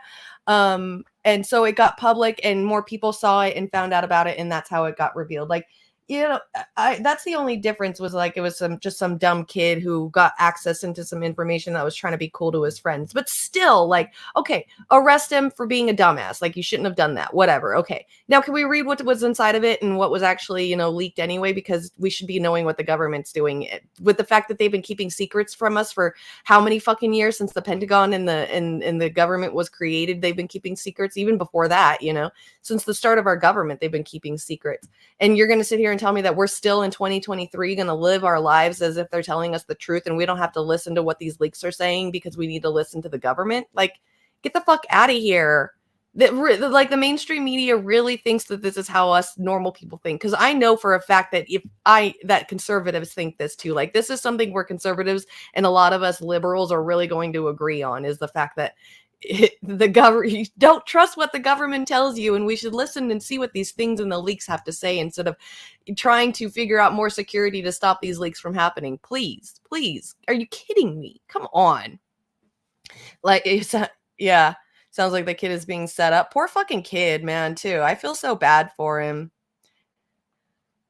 Version of events we're being given around the Russia-Ukraine conflict are not even how the US government sees them. They're reporting like, you know, that things are going well, this is fantastic, in private saying this ain't going at all well. You know, there's a disjunct between those two things. Always what we're told is that these revelations are unpatriotic because they put like service people at risk. And if indeed they did, that would be a terrible thing, but feel like it's side thing, Brandy, you're saying you're updating your graphics card. How are you doing that on That's so funny you say that, because I literally like tried to play a video game yesterday and my computer says that I need to update my graphics card, my NVIDIA graphics card, and I try to Google how to do it and I don't know how to do it. Do I have to buy a graphics card or can you do it internally?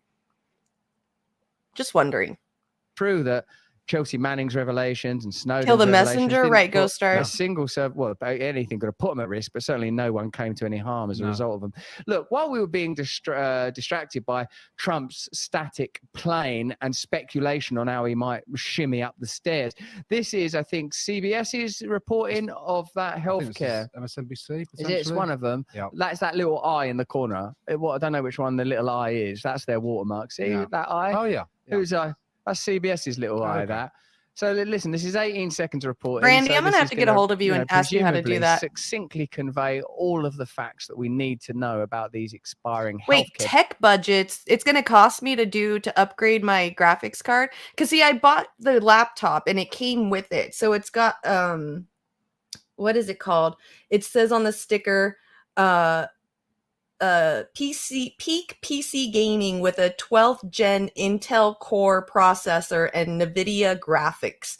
And I tried to play one of my video games yesterday, and I guess the graphics are too good for the... I mean, I just bought this laptop in July, so I haven't even had this laptop for a year. And it's already telling me that I need to update my graphics card. So I looked into the settings and stuff, and I updated anything that needed to be updated. And then it still said the same thing. And so every time I open up that video game, which is the game that shall not be named because I don't want to be canceled, it tells me that I need to update my graphics card. And I don't know how to do that. I've never done that before. So, and does it cost money though? That'd be crazy if it does. Send you a link, create an account, update, no charge. All right. Firmware upgrades are typically free. Okay, good. Okay, good. Sorry about that side point, you guys. I've been sitting here for the last 24 hours trying to figure out what I have to do about graphics card. And then as soon as Brandy's like, I got to update my graphics card, I was like, oh my God, ding, ding, ding. I need that help. So, all right. Yeah. So anything that you can help me out with that, because that would be great. I want to be able to see my video game like full on in its graphics capacity. And I think even my Fortnite game, the graphics aren't as good as they could be because of that. So yeah, thank you. Benefits. Check it out. All right, tonight, a lot of Americans are just hours from losing their Medicaid benefits. During the pandemic, the federal government suspended rules that remove people from the Medicaid rolls, but that protection expires at midnight. The government actually going to go to the part where he's actually, not the Medicaid part, but where he talks about the boy. Explained whistleblower stories will be handled. This is how sort of we've been primed to deal with leaks. Right. This is what I'm talking about. How we handle leakers instead of reading what's inside of them. He told us that what will initially happen is that the source of the leak will be attacked. God, that's been happening with that lad. Two, don't publish the leaked information and discredit the leaked information. There it is. Okay, so like let's have a look at there it is right there. Michael Schellenberger on how the media has been primed to deal with leaks. I mean, what is this? Established by Stay Free Media. So just how some of the mainstream media outlets reported on the leaks of this youngster. All right, I'm doing it, Ed. All right, I'm doing a computer fundraiser, bong rips for tips, graphics card needed. Check it out. This is Bill Maher. I would like one of those decks too, you know, like one of those like little decks where you're streaming on OBS and you just like push the buttons. That would be really cool too. Never owned one of those. That'd be fun. Just to clarify, I've been on Bill Maher, both on his podcast and on that show there that he does.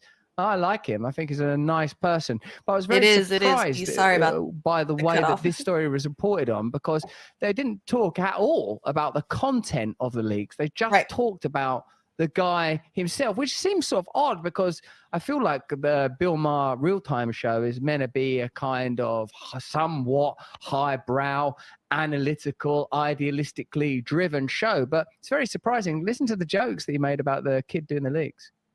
That's him, the Intel incel. Wow. Jason born yesterday. What the? You know what he named the group they were in, this little clubhouse? The Thug Shaker Central. Thug Shaker Central.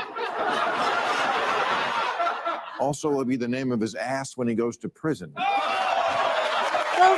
So disrespectful. Like, fuck you, Bill Maher. That is so disrespectful. Like, once again, I like Bill Maher, but I'm pretty surprised to not see the content of the leaks themselves.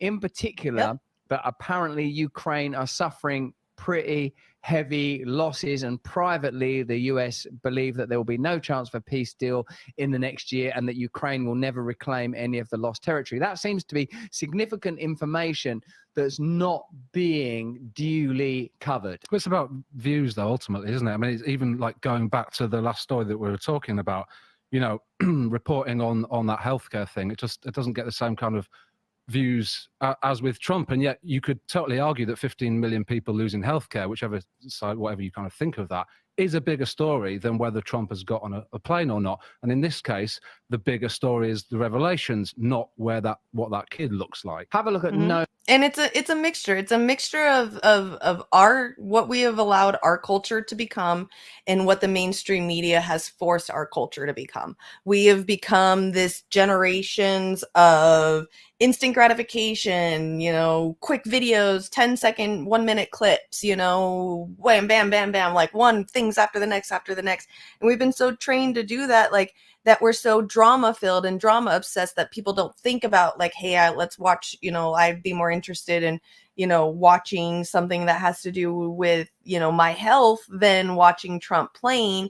But it's also, like I said, it's also the media's fault for like, you know, continuously showing us things to the point to where now this is kind of what we're obsessed with, because that's what capitalism does. This is what unfettered capitalism is it's about ratings and stuff. So then the news doesn't become the news anymore. The news becomes, well, we're just going to show whatever gives us the highest rating. And it seems like a lot of people watch when Trump is on. So we're going to just keep doing that instead of showing like what Russell was showing, I guess, the Medicaid thing. And then the story about the kid, like, you know, what's in the leaks. It's just the manipulation and all of that's a part of our culture, and that what, you know, it's a little bit of blame of all of it. To me, in my head, is like, I feel like both sides have blame, you know, because there are a lot of us that have fought you know, this narrative that's been going around, you know, that of what, you know, what is news and what, you know, what is news pretty much. Yeah. And there's people that are out here. I mean, just, you know, even us, there's a lot more other people out there too, watching independent media people and getting different types of news and stuff. I mean, Russell Brand's got like, he gains like 1 million fucking subscribers every goddamn month or every other month or something. So there's people that are understanding this. And so that's where, like, even in capitalism, I guess, you know, when it comes to the mainstream media, even if it's something that people want to watch and more people want to watch, and it's going to give them more views if you talk about those extra things, they're going to not talk about that and keep it the way that they have been, which is like, you know, the gossipy drama, you know, breaking news, everything is breaking news story kind of media sphere. So it totally makes sense what they're doing, but it's still bullshit. Like, I still, yeah. Thank goodness we've got, you know, these other people. Speaking of media misinformation and lying and shit like that too. Look at me. I am a queen of segues today. I am so proud of myself. I saw there's another one now, another Russell Brand from this morning. That's what I was watching this morning, was a bunch of Russell. A covered the part that I guess everybody's covering this part instead of watching the whole thing about the Elon Musk interview and with that media person and the lie and shit like that. So I figured I would talk about it too. Might as well. All right. So here we go. Wait, can I? Okay, so they're still talking about the airmen in that. We're going to release this airman service records. Yeah, see, like this is some of the stuff that they were saying, like instead, you know, what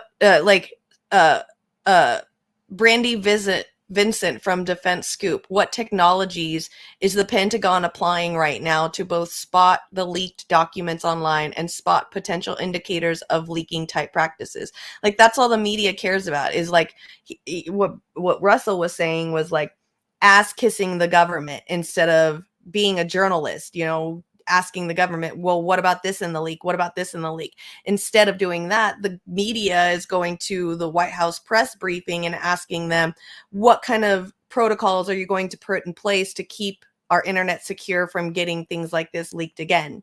And this leak wasn't even that bad. I mean, it wasn't compared to the, you know, like compared to what other people have shown in the past. Like this was nothing. This is just showing that that the government is lying to us about the stalemate versus who's winning. And there is some bad stuff in there, of course, too. You know, like Ukraine is losing land and is probably never going to get that land back because of this.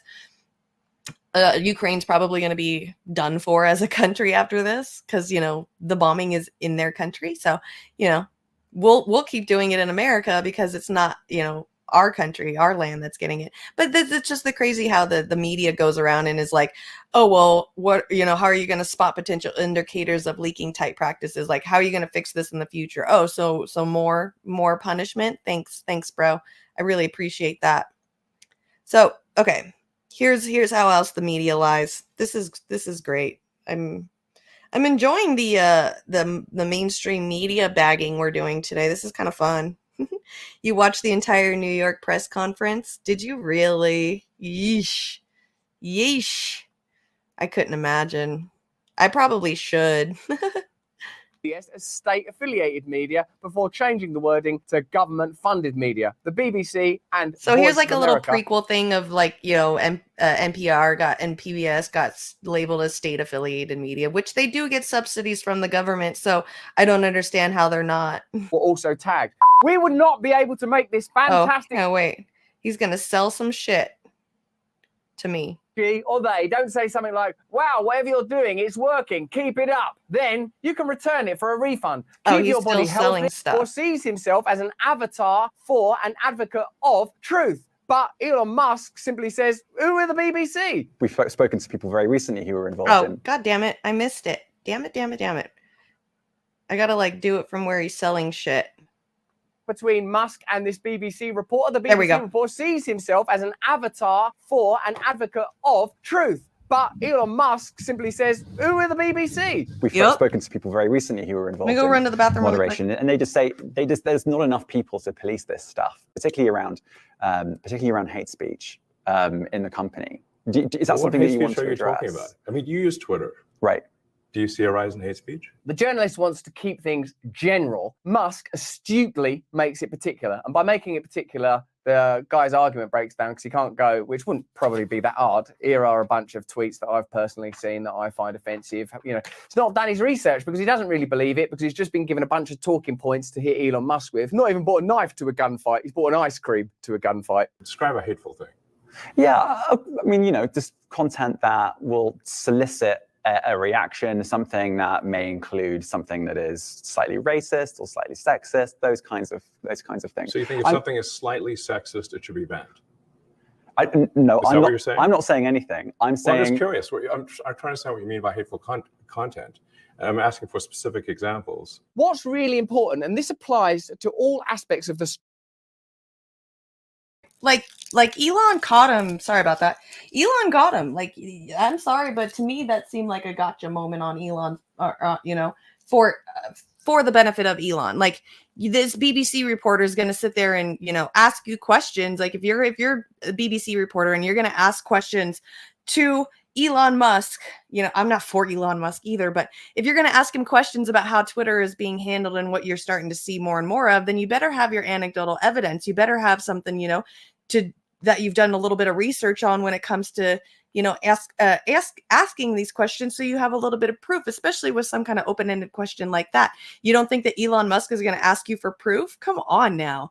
Elon Musk is like one of the biggest trolls in the world. He's all proof or it didn't happen kind of guy. So to me, it just seems like, I think what Russell Brand might be saying too soon enough, where I kind of agree with him on, is that these reporters, when it comes to this kind of stuff, aren't really going and researching questions themselves. They're taking the question talking points from their higher ups, so that way they can get the sound bites that they want when they're doing the interview for later purposes, for clipping purposes and stuff.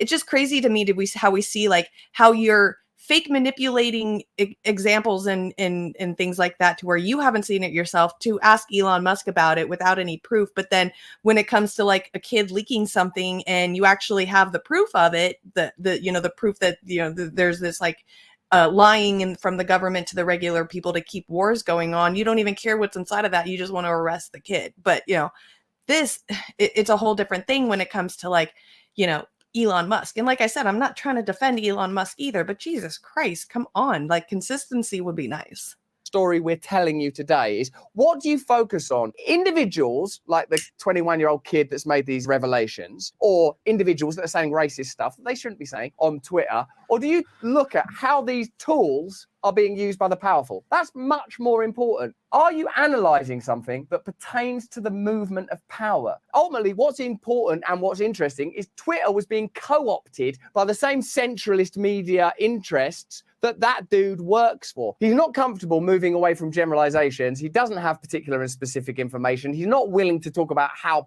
powerful establishment interests want to use social media as a tool for propaganda, because he is participating in that, probably not knowingly, actually.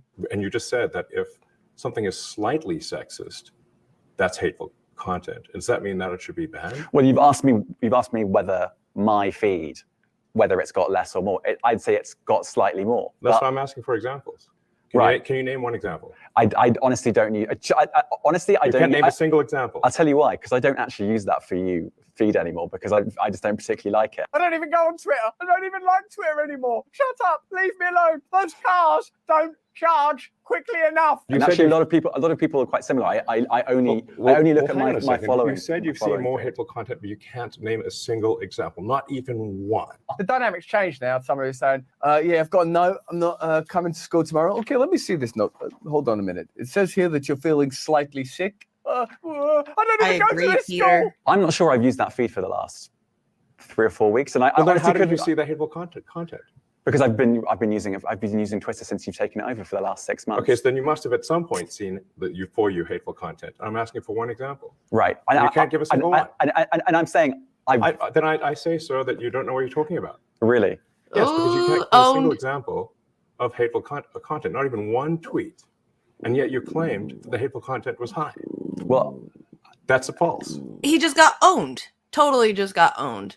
Like, I mean, I've since he's taken over, I've seen a little bit more conservative tweets, like a lot more conservative tweets, but it's only like when I'm looking in the For You, or the trending section, and then I click on a trending hashtag or something like that. Usually I start to see like a lot more conservatives, but I've only seen one, like, I mean, technically, I guess it could be called racist thing, but it was just some white kid who he had a black card. I think he got banned from Twitter. Like, I don't even know who it was. He just came up on my For You page. I'm not even following this kid, but he's got like a huge following. I think he might be either Hispanic or white. I'm not sure.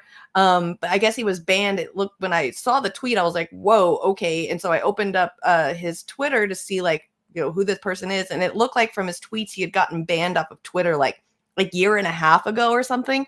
And then like he got reinstated about a month and a half ago. And his first tweet on there was, "I'm back." And then he said the N-word with the AS at the end of it. And I was just like, whoa, okay. But it didn't seem like it was saying something like as a racist thing. It was more of like, this kid thinks he has a black card. Maybe he is black. I'm not sure. He didn't look it, but that's me being judgmental and shit. So that's the worst I've seen on Twitter. Like, that's the worst. I might see more conservative stuff, but at least I'm getting conservative viewpoints on certain things too, because I can go to my For You page or my following page, get the, you know, extreme liberal side of things, and then I can go over to the trending section, get the more conservative side of things, and then I can head over to Facebook to get the shit lib side of things. So it's just, you could just get them all around. Like, I'm not seeing any uptick of any kind of violent rhetoric on Twitter or racist rhetoric. I don't know. Are you guys seeing more racist and violent rhetoric on Twitter? Because I think even the Marcus and Chris on the Political Matrix this weekend were saying that, you know, they've just seen more conservative stuff. So Elon could have said, I launched a rocket into space and landed it on a Borg this morning. What did you do, Mr. BBC? I know. I hate Elon. I think, you know, obviously we need to like kill elites. He needs the guillotine just like the rest of them. But still, like, this BBC owner just got, or reporter just got owned by Elon for sure. No, what I claimed. Just lied. Elon Musk started to enjoy that. That's a false. That's a false. No, wait. Hold on a minute. Your surname sounds like a type of perfume. Right, and as I've already said, I don't use that feed. But let's. Then how would you know that? I don't think this is getting anywhere. You literally said you experienced more hateful content, and then couldn't name a single example. Right, and as I said, that's absurd. I haven't actually looked at that feed. Then how would you know this hateful content? Because I'm saying that's what I saw a few weeks ago. I can't give you an exact example. Let's move on. Let's move on to the topic of COVID, because I'm right. So that would be like me saying that the one tweet that I saw like a month ago is now an uptick in all of that stuff. Like, no, it don't work that way. And it was good on Elon to notice that and then turn it around against him in a way that just pretty much, you know, owned him. So good on Elon for doing that, because I swear to God, these BBC reporters with their bait and switch questions. Whoo! Any kind of reporters, mainstream media reporters with their bait and switch questions, man. And then they give like the press secretary little fluff questions of like, how are you going to increase security? No, why don't you say instead at the White House press briefing, why is the government saying that we're winning the fight when it's not going to be us winning? It's going to be a stalemate. Why did the leaks say that more Russians are dying than Ukrainians when it's the complete opposite? That's, yeah. Confident that nothing weird went on when it came to reporting on COVID. This is the BBC. The BBC could be saying, was there a wealth transfer during the pandemic? Did it benefit powerful interests? None of these questions are getting asked. COVID misinformation. You changed the COVID misinformation Has rules. BBC changed its COVID misinformation? The BBC does not set the rules on Twitter, so I'm asking you. No, I'm talking about the BBC's misinformation about COVID. Oh, this is awkward. I'm literally asking you about, you changed the labels, the COVID misinformation labels. There used to be a policy, and then it then disappeared. They want to have a conversation about minutiae, not that hate speech is unimportant, but compared to centralized control and an inability to have the significant and important conversation about whether state interests and media interests align to such a degree that we're no longer being given anything approaching the truth. We're continually given only propaganda. That's the important conversation, whether you're talking about the Pentagon Papers or more broadly the relationship between the mainstream media and the public and the government. That's the significant question. Is responsible, objective, transparent reporting taking place? Is state media essentially a propagandist unit? And it's pretty clear, even from the discomfort revealed in this exchange, that that is the role of the state media. And if you're within it, you don't even think about it. Why would you? How could you? Does the BBC... He's so freaking right on with that. Like, fire emojis everywhere. Like, spot on, dude. Spot on. Hold itself at all responsible for misinformation regarding masking and side effects of vaccinations, and not reporting on that at all? And what about the fact that the BBC was put under pressure by the British government to change its editorial policy? Are you aware of that?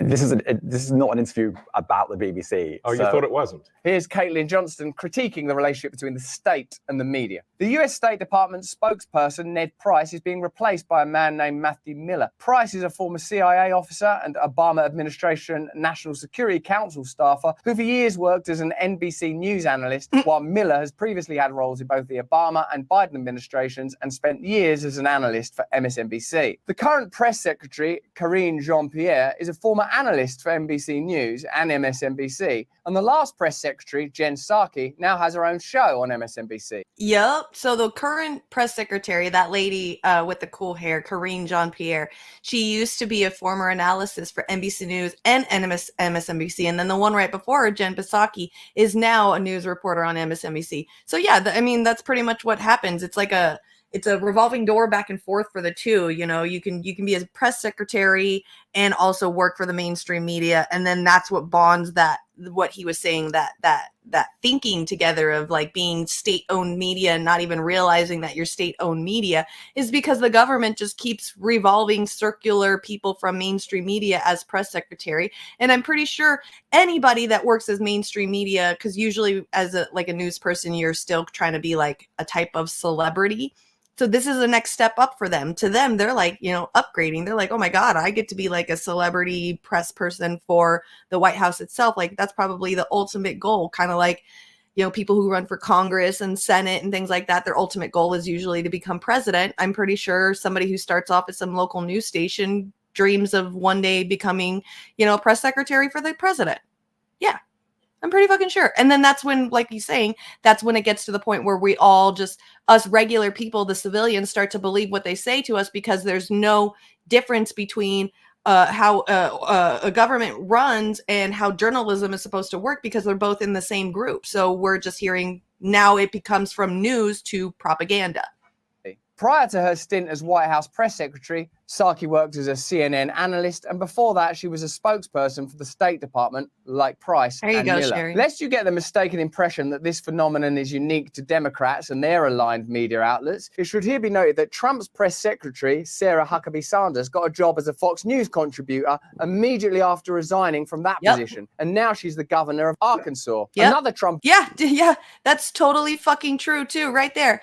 Sarah Huckabee Sanders got a job as a Fox News contributor right after she was a press secretary for Trump.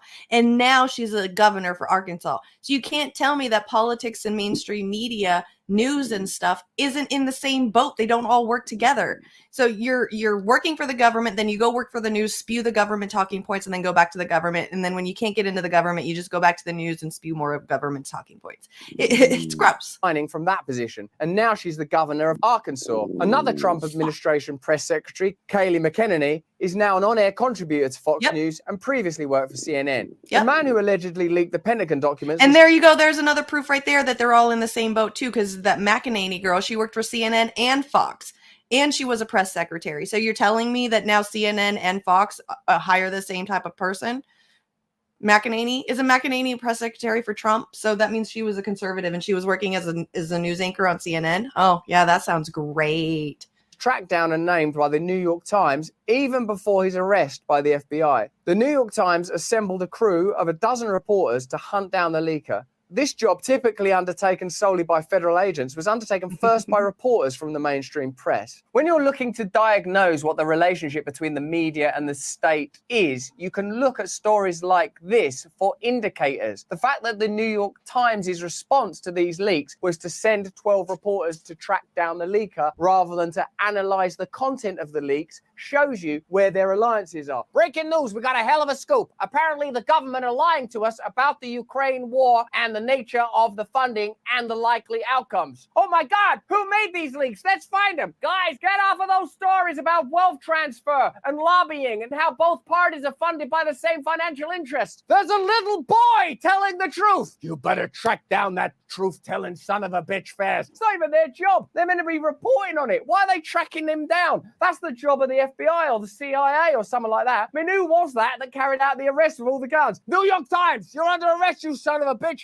How dare you? How dare you defy the mainstream media? All this while state propaganda outlet NPR continues its ongoing tantrum about Twitter accurately labeling its account government funded, an upgrade from its also accurate previous designation as US state affiliated media. NPR receives funding from the US government, consistently promotes the information interests of the US government, and is run by the former CEO of the US government's foreign propaganda network, US Agency for Global Media. Everywhere you look, you can find extensive entanglements between the US government and the news media outlets that Westerners look to for information about the world. And that's before you even get into the way the plutocratic class which owns and influences the US media is also not meaningfully separate from the US government. When corporations are part of the government, corporate media is state media. The only reason Americans consent to the freakish status quo of their government, which impoverishes and oppresses people at home while bombing and starving people abroad, is because their consent has been manufactured by a media class that is not meaningfully separate from the government. Place the press in their proper place as oppositional scrutinizers of government behavior, and the dynamics underlying the nation's problems would no longer be hidden from the public. The mainstream media and the government have a vested interest in making the free speech argument opaque and complicated and entangled in order that they can continue to assess which information you should have access to and which information you shouldn't have access to. They're perfectly happy to say that the information they're trying to control is either hateful or bad for you in some way. We can't let you know that. That will be harmful for you. People will get into medical crisis as a result of this information. But Caitlin Johnston's article demonstrated that there is an ongoing relationship between the media and the state. Whether it's Karine Jean-Pierre, a former NBC analyst, or Jen Psaki, a former CNN analyst, or the other side having their own affiliations with Fox News, the state and the mainstream media have a vested interest in controlling information. The mainstream media,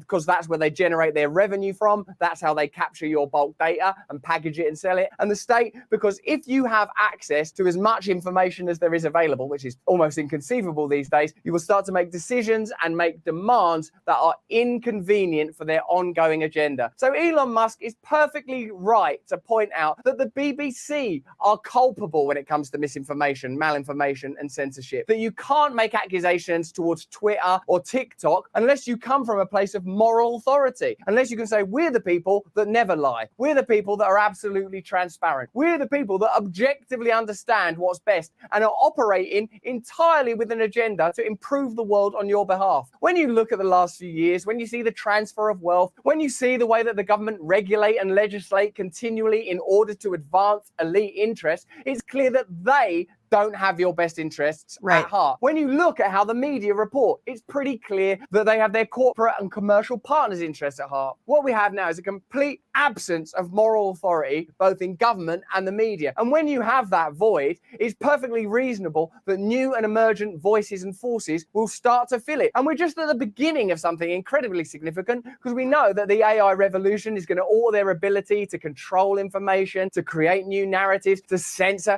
I mean, it's almost inconceivable what's on the horizon for all of us now. So ultimately, we need as many empowered voices in this space as possible. And in my view, you can't have censorship unless you have the authority to censor. And either the mainstream media or the government have anything approaching that. But that's just what I think. Let me know what you think in the comments. I agree. Absolutely incredible, amazing. I think the same thing. This is kind of the same thing that I try to repeat, you know. I agree with you, Sherry. I'm actually kind of impressed with myself today with this stuff.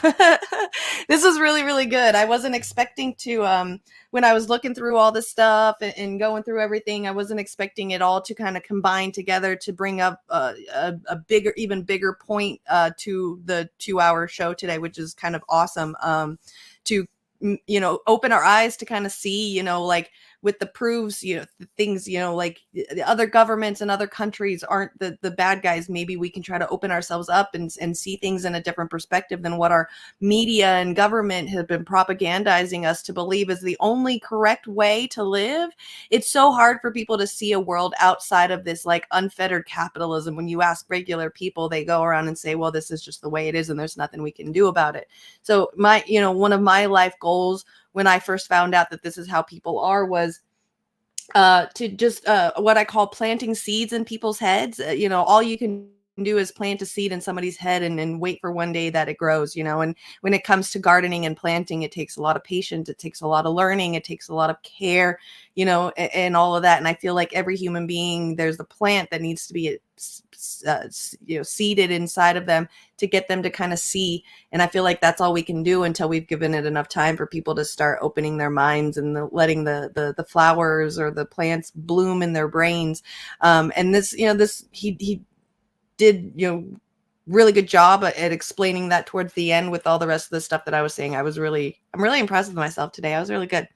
But yeah, I hope that we can all, you know, with all that proof right there just goes to show, like, there's nobody we should no mainstream media that we should believe.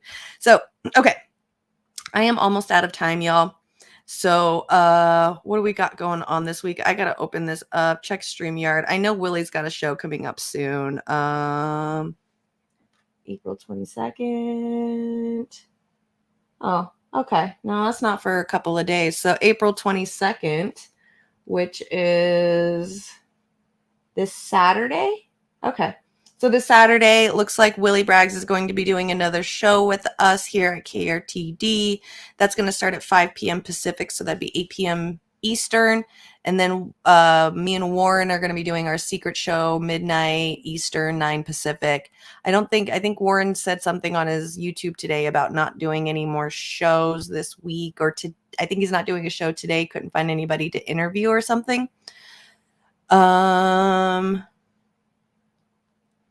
Yeah, exactly. We need to get over this juvenile, black and white, good and bad thinking that the media pushes. The world is complex. Yeah, that's exactly what I say. The world is not this, you know, black and white, good and evil. That's pretty much just what is shown, is like the worst of the worst or the best of the best. You know, that's all we ever really see is like, you know, this person did a superhuman thing today and, you know, they're the best of the best. Or, you know, this person is like a mass shooter or a serial killer and they're like the worst of the worst, you know, and you don't get to see like this huge gray swath of in between people, you know, like there could be like, you know, a person who just does drugs too much and they're homeless, you know, and they just do too many drugs and they can't get themselves out of that state because they're so down and out. Like, where does that fit in the good and evil? It doesn't. It fits in this huge gray area, just like everything else. You know, everybody is in a gray area. We just only see the black and white, and people need to start seeing that there's more of a gray area when it comes to, you know, the way the world works. Yeah, so I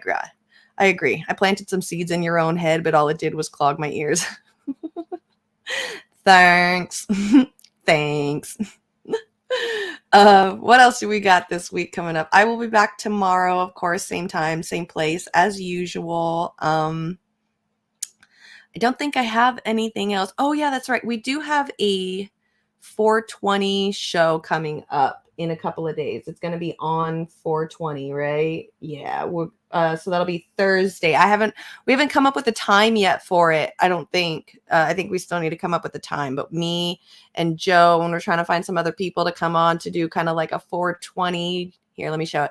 A 420 thing, live stream just to hang out. I'm really excited. I really want to do it. This is kind of just like the first draft, so don't judge me on my graphic skills. But so we will be doing a show on Thursday, April 20th. And then I believe right after that, I believe on the 22nd, is it the 22nd? I believe it is the 22nd, is Earth Day. And so we're going to be doing a Earth Day here. I'm going to bring this up, even though I'm super embarrassed because it's still in Canva. I haven't been able to download it as a PNG yet. So I'll just share my screen with you guys so you could see. There's the Earth Day one. I think that's April 22nd. We're going to be doing a live stream for Earth Day. So there's my rough draft so far. Haven't really done anything with it yet. I need to get it going because we're getting up soon and we need to start really promoting the shit out of these so that way we can get you guys to come and hang out with us. So that's what's coming up with us. at KRTD Media when it comes to the whole crew and stuff. We're going to be doing some more like panel shows.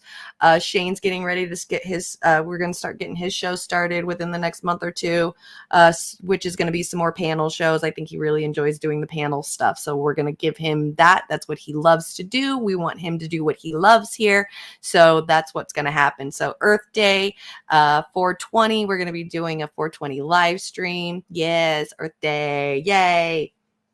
I love Earth Day. I always celebrate. I don't celebrate it like a holiday or anything like that, but like I definitely notice like I like to go out in nature and stuff. So yeah.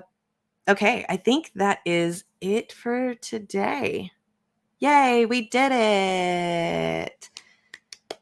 Yeah, good evening, everyone. I know I keep forgetting. It's like almost 6 o'clock over there for you East Coasters. It's only like almost 3 o'clock over here. So it's still, you know, like mid-afternoon or something. So thank you, Anthony. Thank you, Warren. I love you guys all for coming. Peace, Dove. Oh, thanks so much. Warren, Anthony, Steve, Peter is my first name, Sherry, Ghost Art, Mr. H. Who else we got? Brandy. Ed Heller, let me know if you guys are going to be doing your show. I know last week you guys canceled one of your shows because of Jerry's internet. So let me know when you guys are going to be back on again. I know you guys are doing Tuesdays and Thursdays, I believe. So if you guys are on tomorrow, let me know and I will promote you guys tomorrow. Just go and check out Chicago Corner, you guys. They're doing some really good stuff. You know, the whole Lori Lightfoot and everything that's going around in Chicago. I believe there was like a riot this weekend with a bunch of teenagers where a couple of them got shot. Like, just Chicago is like where it's at right now, and you definitely want to know what's going on out there. It looked to me like, you know, with the protesters, with the kids, it seems like they were just rioting because they're tired of it. You know, a lot of them were minors, and so instead of getting mad at the fact that a lot of them were protesting, ask them why. You know, and I think Chicago Corner is really going to help figuring all of that out, and not figuring it out, but like, you know, at least giving us the word on the street over there, what's going on. So, because it's kind of hard to figure out and keep word on the street when you're in another state. So, Rick, thank you for coming. Did I forget anybody else? I hope not. I hope not. I hope not. I wish they had like a little pop out in StreamYard that just gives you a list of everybody that came in, kind of like what Twitch does. That would be really nice. Desert Mantis, thank you for coming today. And Les Bones, you were there at the beginning. So if you're still here, thank you for coming by. Tuesdays and Fridays. Okay, cool. So there you go. Tuesdays and Fridays. So go check out Chicago Corner. Give them a follow. Tuesdays and Thursdays, or Tuesdays and Fridays is when they do their show. So yeah. And don't forget Booyah 2024. Crack for everybody. Really exciting. I'm a little on the rich side, so you're gonna have to like, you know, work some of the rich girl stuff in there for me, because crack is kind of like on the side. I'm just kidding. Booyah 2024. Yeah, me too. I can't wait. This is gonna be a lot of fun. So I haven't figured out what we're gonna talk about yet. Maybe like, you know, the history of 420, maybe the benefits of marijuana, things like that. So we're definitely gonna have some fun with that. Probably have a meeting about it soon. I should probably call them up and be like, yeah, we should have a meeting on what we're gonna talk about. So anyway, I'm rambling now. It's getting past the time. I was just trying to waste some time. So thank you all for coming. If I missed you, thank you. You guys are all my friends, and I truly, truly, truly appreciate all of you guys that are giving me support through all of this. I just passed not too long ago my 6-month anniversary of doing this show, What, which is exciting. And I'm just excited of how things are going, how things have been going, how things are starting to go, what the future looks like. I'm really excited about things, and I'm really appreciative of your guys' support. You guys really all truly like mean a lot to me. So okay, let me get out of here. I love you all, and I shall see you all tomorrow. All right, bye.